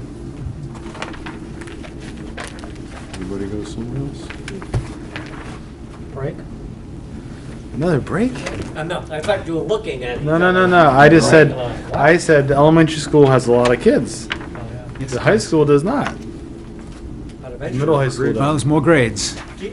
K, yeah, kind of. Yeah, that's, I mean, you got K and then 1 through 5, so you got 6 grades. I just worked on the latest projections today that I'll be presenting to the board next week.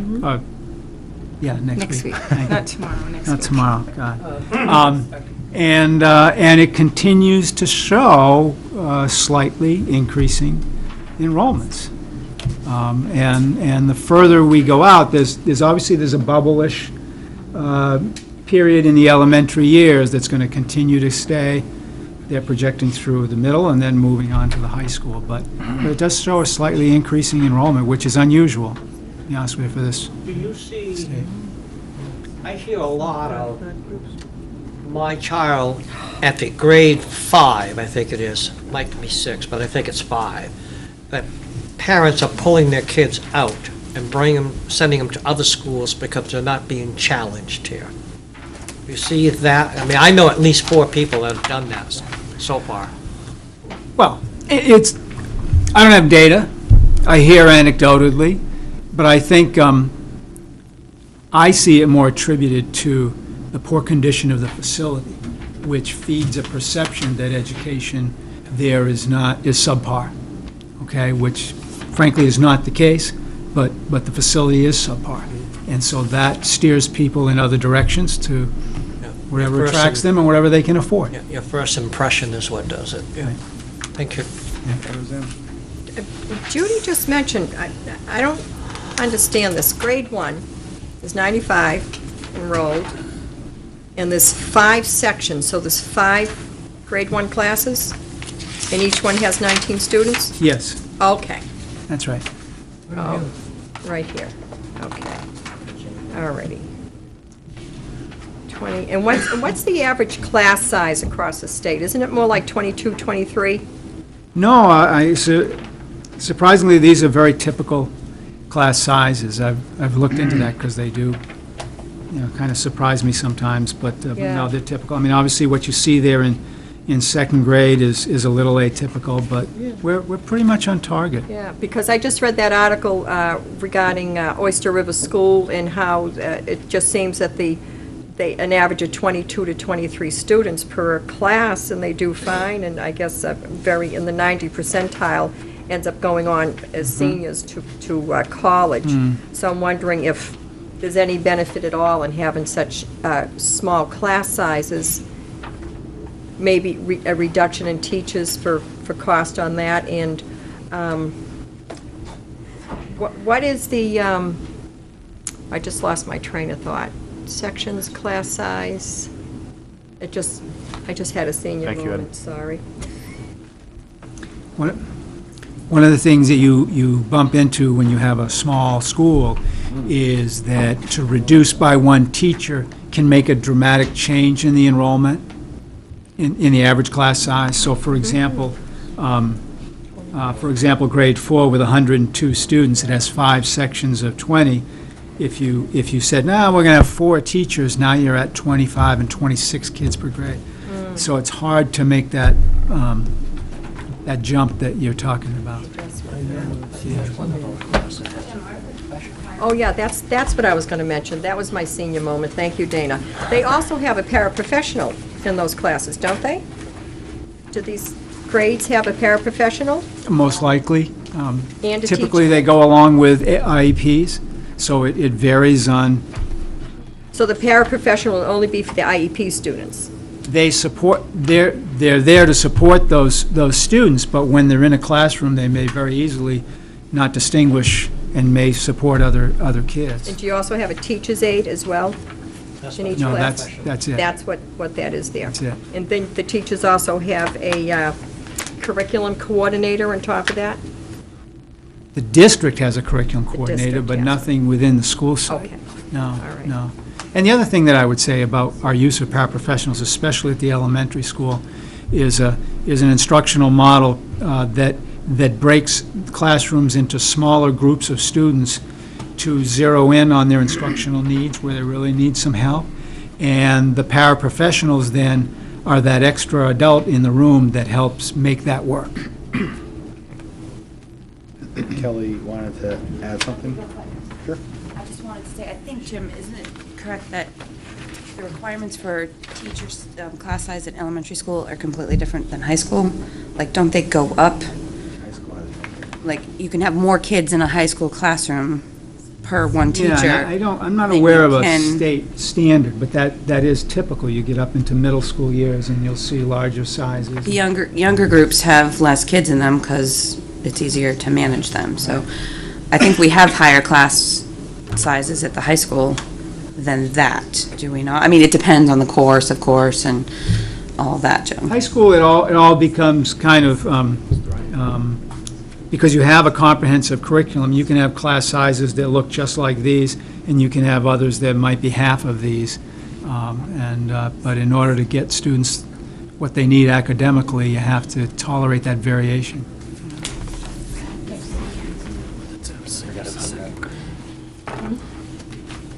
Discussing our personal history with elementary school, long time ago. Yeah. When I was in school, Approximately 4 decades. It was uphill both ways, and I it know, always I snowed. heard that. yeah. Are we ready to move to the junior, senior high school review? Okay. Pages 10 and 11? On page 11, again, I'll just do the highlights that Yeah, this is just highlights. show some variation here. and the staffing level does not change. However, there is a change in this account because there's a retirement severance in there of $18,900. Then I move down to G. We commented about this at the elementary school. This reflects the .6 speech therapist coming to work at the junior senior high, and going out the door is a nearly $60,000 expense in contracted services. So financially, it's a real win for the district. And let's see. Question on H. Go ahead. This is there's one part-time library and one media specialist. I didn't call your attention to it at the elementary, but it read the very same at the elementary. Okay. We have a full-time library media specialist who splits her time between the two schools. Okay. So she's itinerant, if you will, and we budget her in both places. Each school library has one paraprofessional Full-time. that's their base, yeah. And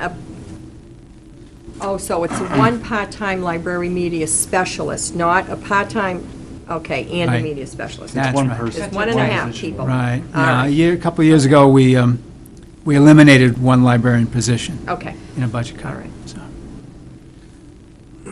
Okay. all right. O simply refers to the coaches scale. I've mentioned that already. And that had a net impact of about $9,714. Right. What number? What letter?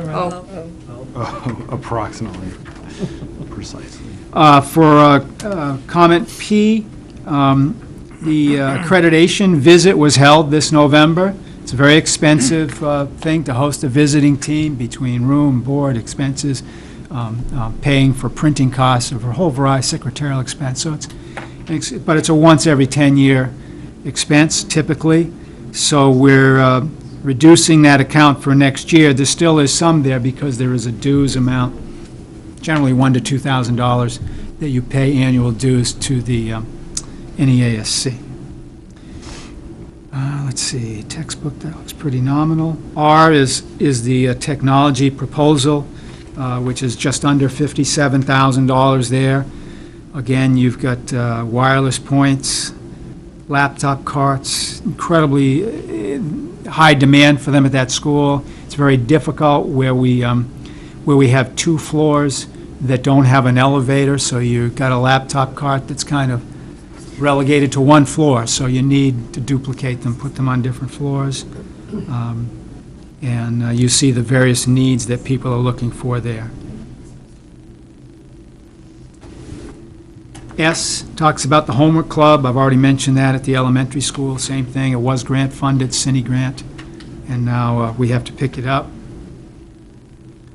There's some money in here for building repairs, so we've really tried to make an annual effort, not a huge effort, but an annual effort to improve the condition of that facility's interior. Do the custodians paint the rooms, or you hire a Yes. contract? Yeah. They do hire. They did, right? No, No? we hired somebody last year. Oh, did we? We painted the gym and the band room. Oh, and he did some carpentry work, that's right. Right, but we hired out. Would it be a lot less to have the custodians do that? Trouble is, they need to clean the building in the summer, and they're stripping all the floors, and we just don't have that kind of staff. I have a question on F. One part-time school to career coordinator? I thought that was going to be eliminated this year. Half-time last year, eliminated this year. No, we're continuing on with that arrangement. It was cut from full-time to half-time, but Right. we're staying the course with that. Okay, I thought we had talked about it and it was going to go away. How much is the savings is there? No. It was about That's your 65,000. salary and I think it was around Yeah, she was- 65,000. So half of that now. full-time. Yeah, full-time, yeah, and then half of that, yeah. Yeah, I don't know what her, Yeah, it was up there, David.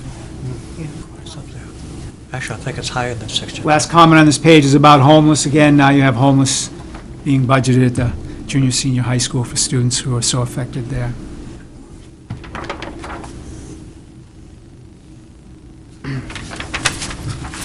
thought part of the technology purchase that occurred recently was some of these mini laptop carts. Am I mistaken? No. It wasn't John, you just- can help me. My recollection were replacement of computers in labs. Right. What we cut out of here, what you might be thinking about, is that there was a request, and I know you were at this meeting, there was a request to buy, I have my first book, that's why I have all the old notes. There was a request to buy replacement computers in the guidance department, and then another 3 computers and another 5 computers in the main office. And we eliminated those out of this budget, and we said we would purchase them with this year's money. Right, but this is the same narrative as that. For this No, particular. I have T and U in my book. They don't, STUV, ST, replace 3 computers in the guidance department for $4,500. Oh, yeah, I'm looking at this. R is the same comment, but there were 2 other comments. T that and had U been are deleted. for the equipment took them replacement out. line item. Yeah, we took them out, because we purchased them this year. May not, yeah, and my notes say may not be needed. Right. Could I, There wasn't a previously, it was in my old budget. That's the only one I have right now. on R, 90 at $525 each, what are we buying for $525 each? Laptop. Mini laptops. Mini laptops. Mini laptops. Lenovo X1. Buying 90, and that's the best price you can get? Is that an average price for that item? I It believe, just if I sounds really remember expensive. if I remember the technology person's response that night was that was a number he had to put in the budget, and that it could have come in lower. Isn't that what Dan said? Something- That he was negotiating because of how much we were gonna spend, and that he expected it to be lower. Now, It's not gonna be $100 each lower, probably not. $20. No. Yeah, it's not gonna be $30. You all set, Rosie? Yes, I am, thanks. Do you purchase through a consortium? I remember asking that last time. He was accessing through Dartmouth, is what he told us. So, yes. College? Yeah, well, if you're gonna go through Dartmouth, I don't know why you wouldn't go through UNH. They have the same program, purchasing. I know, I worked Previous there. relationship, I think. Yeah, I worked there once in technology, so, Did you check Best Buy? well, you get what you pay for, too. I mean, you want to probably stay within the realms of educational, because it'll come with educational, sometimes, software, preloading on some of these, I don't know.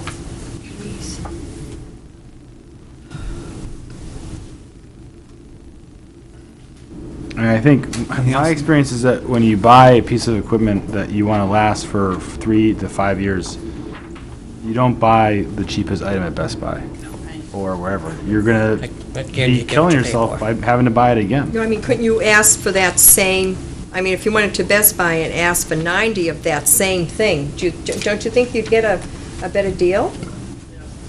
I I'm mean, it's not, worth a try. Call them tomorrow.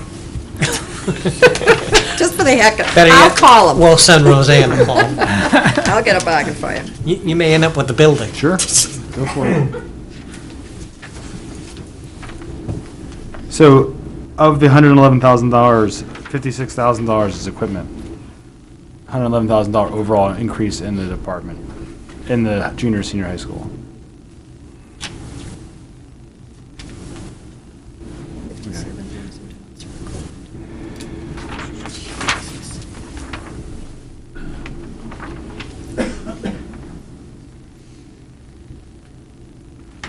Do you have a combination of computers up there? Well, somebody's waiting to ask a question. Combination of equipment like Apple and Windows-based, or is it all pretty much Windows-based? All PCs. It's all PCs, and our experience has been Lenovo gives us durability and reliability, and that's why we stay with that one product. It also makes it easier in the maintenance. For the tech Yeah, and so we stuff, try to yeah. stay with that model, that brand especially. Other than the Apple Air Extreme Access Wi-Fi or whatever. Right. You can use that with PCs? Yeah. Wow. Apparently. Anybody have any questions on the overview highlights of the Newmarket Junior Senior High? Do you think you can get through the SAU board? in Think the so. next 7 or 8 minutes and Think so. highlight. Like, Yep. I don't want people to think like we're done after we do these highlights.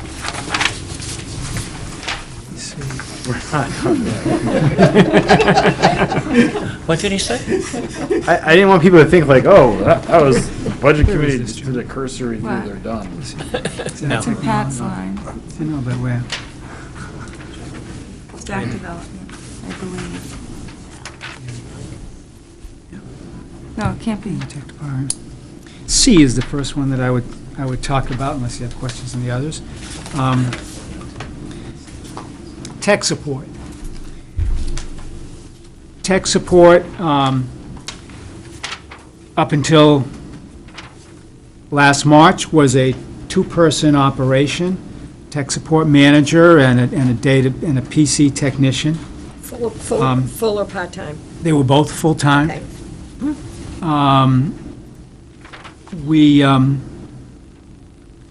We then had one person leave and decided we were going to try and see if we could live with one person and lean more on outside consultant services, and so we beefed up the consultant services line. Then that one person left at the end of the school year, so we had to fill a new position. Typically, every summer, we hire a summer, usually it's a student intern, this year it was, to come in and help us with all the summer work that we have to do. So for a while there, the summer intern was the only person we had working for us in tech support, and he did a terrific job. We then hired a tech manager, and the more we tried to make it work with just one and outside tech support, it became apparent that that wasn't going to meet our needs, which are heavy daily. And so we kept the summer person on as on a part-time basis into the school year. Even though the position was really only approved for the summer, we viewed him as the outside consultant.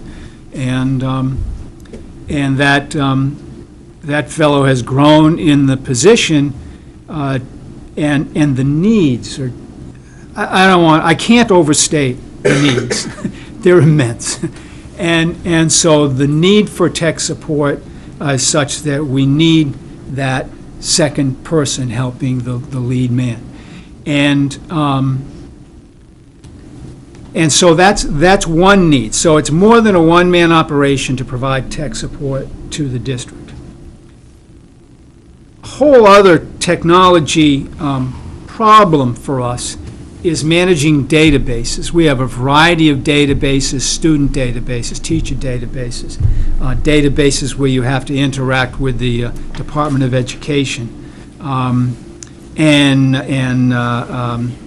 data, assessment data, all the AYP and all. So there's a whole slew of databases that no one in the district is truly individually responsible for. It's been that kind of evolution that you see often in districts is you have a need, you don't have a position to really address the need, so somebody steps forward and say, all right, I'll take this on. And then a new piece comes and somebody says, I'll take this on. So we have this distributed management of all these databases for people who already have other jobs, and it's just not working. And so what we crafted, and you see in the back here as a job description, is a job description that combines those two needs, that puts one person in charge of database coordination, but also somebody with the same skill set that can go and provide tech support that we desperately need. I didn't see that we could go out and ask for 2 tech support people plus a database manager, and I really want to give this a try, and so the board has supported this. Now, technically, it looks like a new position, but as I explained, this consultant piece, it's been ongoing throughout the year. So in practical terms, it's another half-time position for us that, again, it's just, we're getting behind her and behind her, as they say. You're just shifting the dollars to another area. Well, if you're going to I'm not cut- shifting, I'm shifting responsibilities. Right. You know, for example, That's a better way. I mean, here's what we had. The guidance director was doing some of this. A math teacher was, and now she's retired, she's leaving us at the end of January. Somebody else has picked some other pieces up, and so it's, You need a coordinator. it There's no really question do, about because that. it's not, if it's going to really be managed well and move forward. So to me, if we can combine the two into one position, get somebody with the skill sets to handle them both, it's a good shot at trying to make it work. But It doesn't make sense to invest all that money into technology, the 57,000 plus everything else, and not have somebody there to handle it. I mean, yeah. And so that's why you see it there. So technically, it's a new position. As you've seen, I've gone through the budget, we've reduced some other positions. And so for us, it was although it stands out as a new position, it really is a necessary one.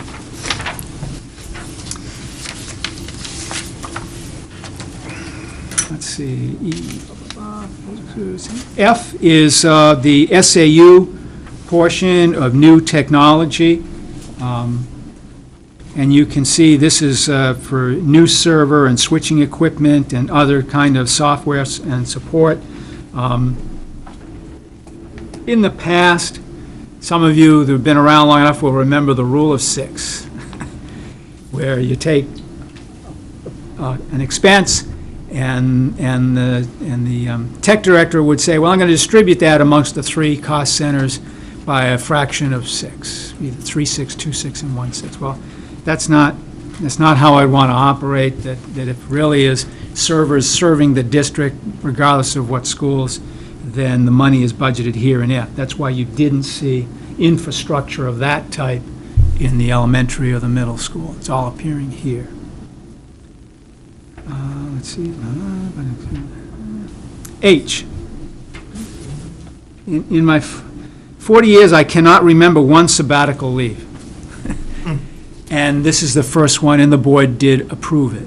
Very simply, if you read it here, it increases the budget by $25,000 because of the way sabbaticals work.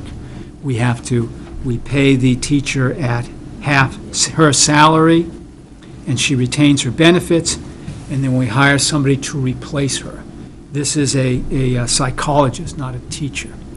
And what she's going to be doing with her year off is becoming certified as a board-certified behavioral analyst, which is something for many instances you are required to have. And we've had to go and pay outside to bring some outsider in to do that work for us. In this scenario, when that person comes back to us, she can do her job as psychologist and do this job because much of it is observation-oriented. You're observing kids in their own settings. And so she can combine the observations into one observation and get the job done. So, yes, there's an expense next year of $25,000 to make this all happen. But when she returns, there's a savings of $32,000 a year because we're not going outside to bring in that service. A question, did the board ask her to sign a contract that she would stay for X amount of years to make it worth the school's while to do this? Yes, yep. She has to remain in employment for 2 more years after. That's how the contract reads. If not, she forfeits and has to return. And is 6 months enough for the master? She's got to do a thesis and everything? Is that going to be enough time for her to be I don't believe qualified? it's not a master's program. It's a special certification, but it does Okay. take a year to do it. And even then, when she comes back, I think there's some internship hours she has to put in. But in a year, she'll accomplish all the coursework and preparation. So with that $32,000 savings, because it's not every going to be year after. outsourced, yeah. Every year after. But we got to understand that if she's going out and get this certification, she's essentially going to be doing 2 jobs, all in one. Which can be done simultaneously. Right. You just have to have the certs in Right. order to do it. No, I'm not so concerned about that. Right. My concern is there'll be an increase in salary at some point for that. No, She stays on the teacher scale. it's a teacher's scale position.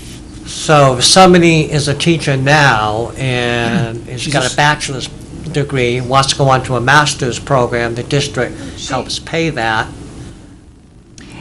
When they get more money? Explain, I think I get your question. She's not entering into a master's program. Right. Some people do get masters, and then you're right, they move to a different column and they make... Right, that's what my concern was. Right. No, I don't know that that's happening here. I don't know that these are going to turn into graduate credits that she would then move to a different column. But, I mean, just the fact that she's going to be doing two jobs. Psychologist, so She's she's already got a has a doctorate. college. Yeah. She's already got her master's, right? that we know. Yeah. No, she doesn't have to have her doctorate, just her master's. But if she just has her master's without additional credits right now, yeah, she might move to master's plus 30. But it's not $30,000. It's not even No. anywhere near that. Yeah, The okay. column moves. Okay, thanks. 9:03, just a reminder. We're getting there. We're getting there. We're getting there. Red J or I. I is pretty simple. There's the reduction in special ed for that amount that I've already noted. J, same thing, reduction for homeless transportation. And then I jump down to O. We put a contingency amount of $30,000 in here for just unanticipated circumstances. Nothing that's earmarked for right now. A question with that, has the food service has been running at a deficit each year? Great question. Go ahead. That was my- They have been, I don't know how many years it ran a deficit. I know it ran a deficit this year. I think it was just a couple of years. But we're in the black right now, and we expect to be to end the year in the black. What was the deficit last year? 40? 40 because we had retirement costs, but it was running around 25 to 30 all year. We had been projecting out that, and then I had to pay some retirement costs. Do we really, it might be, sound like a crazy question, do we really are we mandated to have a cafeteria? We have to have a food service We program. have to have Oh, food absolutely. service. I mean, why can't kids just brown bag it, you know? No. We all did. No, you have to provide it. You don't have to have your own, you can outsource it, but you do have to provide it. Would it be cheaper for us to outsource it? I think we're doing a fabulous job this year. Doing a great Okay, so job. we're in the black now. Yeah, we're looking terrific. We're in the black. We've increased Yeah. our free and reduced lunch count, which drives other things besides reimbursement. But if we have a free and reduced kid come through the line, we get $2, I think it's $2.76 for that lunch. We aren't even charging $2.76. So the federal government reimburses us for that lunch, more than we charge. In addition, our Title I numbers are driven by our free and reduced lunch count. So we can expect to see, our numbers were up for October 1st by 27 students. So we can expect to see that correlate to next year's, so it'd be it would be the October 1 report for next year. You should see our Title I numbers, our Title I reimbursements up from the federal government. So that funds the curriculum and other instruction. So we're getting a lot, and we don't have a big staff. You commented on Yeah, the how small small staff it we is. have, and we have increased participation, increased revenue. We have very little outstanding money right now, so we've really, the new food service director has done a fabulous job. So I wouldn't recommend outsourcing. Right, and not only that, most of these people probably work in this town, live in this town rather, Yeah. so. Oh, that's good So to if they're know. in the black, that's fine. That's That's all I fine. wanted 2 years ago, because it was running a deficit. In the black, I'd like to hear that. So on the sheet that you gave us, the 6-year summary, it appears that it's budgeted at a deficit because there's a fund transfer of $325 for food service, but revenue of only $250. Where's that from? Am I reading it wrong? Yeah, I don't know where you are right now. So the third line from the percentage increase, it says fund transfer of food service $325. I'm assuming that's money being sent there for them to spend. Right, but that's not coming from, I don't believe that's coming from our money. I'm still trying to find where you Yeah, are. where are My you eyes again? are crossing. Where are you, Brian? Right here at the top. Oh, I'm sorry. Fund transfers, food service, $325.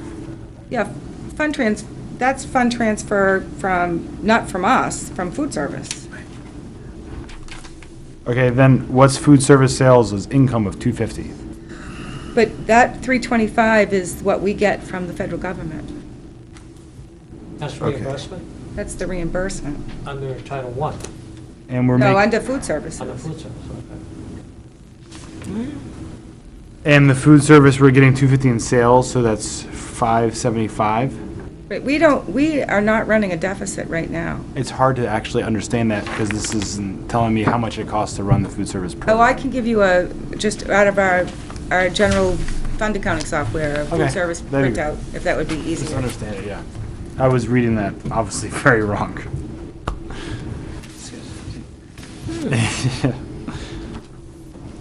All right, what about this last one? I see that there's a performance budgeted for increases, but I can't find it anywhere in the budget. I looked at your salaries, there's no change. Yes, it's one line. Yeah, it's one line. Let's see, is that under, let's see. All right, so. Let's see.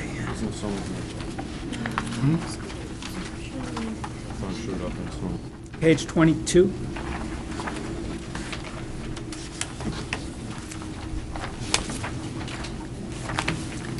You know what, I have Brian's answer, I'm sorry. Okay, go ahead. Because I just looked at this to try to make sense of it. Okay. If you look, so if you say the food service expense is 325 at the top, I'm sorry, I must be getting tired. If you go down the bottom, you see food service sales 250. Yeah. But then you see child nutrition 70, and there is another $5,000 child nutrition, so that would so it's offsetting the expense. I don't know if you see all that. Yeah, okay. There's federal sources, 75,000, and then there's 5,000 from state sources. So that totals the That'd be- 325, so it offsets it. I was gonna say, I don't think we're spending 600 grand on food. No, I'm sorry. They are offset. Okay. Sorry, I interrupted you. No, it's okay. It just popped into my head, I had to answer that question. Sorry. I just want to make sure that the projections are accurate because they impact the tax rate analysis. Page 22, about a dozen accounts down, you see 2320, 370. Yeah. Under negotiations, what the board did this past year and is seeking to do again this year is provide a lump amount of money to be used for performance raises for administrators in the district. As you see, last year's budget, it was $30,976. If you look at FY12 approved, and then once those are awarded, they go to the individual salary lines, and that's why FY12 revised is at 0. Right? And so then the proposal that is being presented tonight is for $30,431. So that goes added to the salary base? It's a 2%. That can be used for performance-based raises. I thought you said. Pardon? It's not the total amount. No, but I thought I heard you just say, out of that 30,431 for performance increases, that goes to the salary base. It's not a separate check that gives, so. Right, it's not a bonus. That's It's an right. It additional goes to bonus. the salary. Salary base. When it gets expended, it gets expensed to the line item for the salary. That's why the actual shows 0. You're asking if their salary then is... Yeah, no, I is got that- Yeah, salary increases. Yeah, I got But for performance, not simply across So- the board. Maybe the question would be for the school board is to help understand why, in this situation, to budget for merit increases when maybe it's the year not to. Because I know, obviously, I want to hear from the school board because they're the ones who made the decision. Help us understand. I think in pretty much every case, it's an equity thing. It's a putting people on the right scale where they should be. I think they do it merit. Not with the merit, a merit wouldn't put No. someone on the scale. No. I just like to say, the town didn't get a raise. I don't think anyone should get a raise at all, period, end of discussion. What doesn't the school board understand? We cannot afford it. Enough. Look at the increases in technology. You got 60-odd%, you got 40% and 30-something%. The people of Newmarket cannot afford this anymore. And at least show good faith with not trying to increase your pay. At least do that. If you need these other things, fine. You don't need these pay increases. It's got to stop. It has to stop. I'm going to try and clarify something the best that I can here, because I don't think the board is oblivious to that opinion at all. But, how do I put this into words?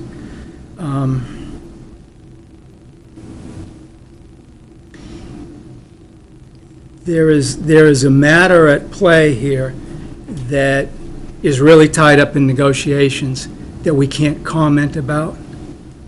And so, as much as we'd love to be forthcoming, it's not just simply, oh, well, let's throw more money at them. It's a matter that is linked to negotiations. That's all I can tell you, because obviously there's other things I can't tell you about negotiations. But it was prudent to put money in as a result. And I hope that's not for that cumulative that's been discussed in the newspapers and everything else. It's just, I think the teachers are completely out of hand. Where else can you work for 3 years and then you can't lose your job? It's outrageous. Absolutely. Al? That's 10. A couple of questions. It's ridiculous. Who are district administrators? They're on your list. No, but who are they? Superintendent. Superintendent, I've got them, superintendent, curriculum coordinator, me, sped director, food service director, although her money would come from food service, tech director, tech operations manager, elementary principal and assistant principal, elementary special ed coordinator, high school principal and assistant principal, high school guidance director, high school sped coordinator, high school, in high school, school to career. Okay. That's question number one. Question number two, getting back to an earlier point about the town has now made ways to paying people based on performance, not seniority. Are there written performance evaluations on all of these people every year? Yes. And the rest of the staff every year? Yes. So an administrative secretary has a performance review, a custodian has a performance review? You know, I think as a district, we do a terrific job with Good. that. Very honest. Congratulations. Yeah. Good. Okay, thanks. Ellen? Can you explain the staff development line and generally what's in there and the Sorry. increase, what the increase is for? What page are you looking at? It starts Yeah, if you on look at 12, and then it's in the various places in the back.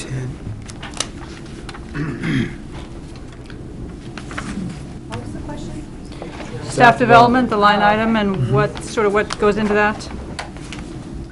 It's 2210, so you can also look in the back for, it's in various places in the back, I guess it's.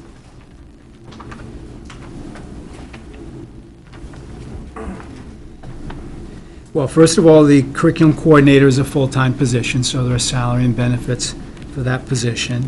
And she manages curriculum coordination and staff development. It's just all generally called the staff development line. She has asked for additional money in the area of curriculum mapping, which is a major initiative in the district. Pretty much doubling that amount from 6,700 to 14,000. And that's all So that, there's an employee within that staff development line, 2210, yes. and that is the staff development curriculum coordinator? Position is called a curriculum coordinator. Okay. She does a number of things, curriculum coordinator, staff development. She coordinates all of our grant programs, a lot with professional development. And what does she get a year for salary? Yeah, that's the salary line that has a $2,000 increase. It's one of the few ones that actually has a specific increase allocated to it. But you just said she was a merit eligible. That was the way her contract Her was. contract had a,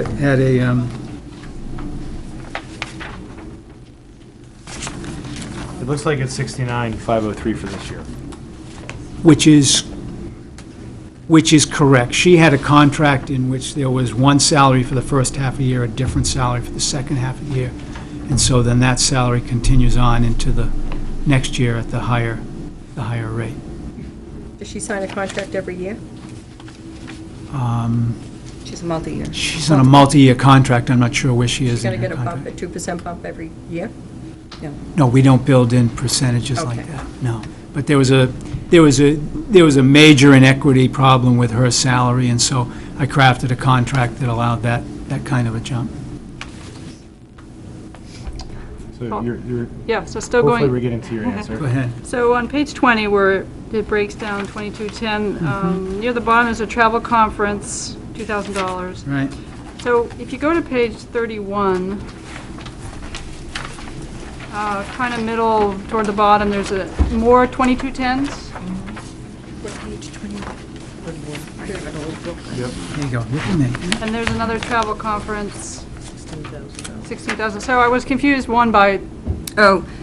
why there's numbers in different places, I guess, just generally, because I think it happens. 2210 at the elementary, so 2210-1 and 2210-3, that travel conference line is in the teacher's contract that they get a certain amount of money, it's $33,000 or $33,000, that they can get for $400 per teacher per year in reimbursement for staff development, so if they go to a conference, travel, whatever.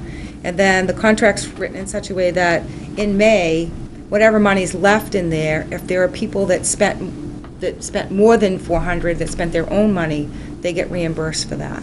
So that's what those two lines are for. But it's strictly for teachers. And can you just sort of restate, the increase is really this curriculum mapping, can you just explain that, what that? It's taking every one of our courses, K through 12, and defining what is the curriculum to be taught and when, and what are the resources, and it's not, we don't simply, because you're not using one textbook. It used to be, when I was teaching, it was what's the table of contents? Well, it's not that at all.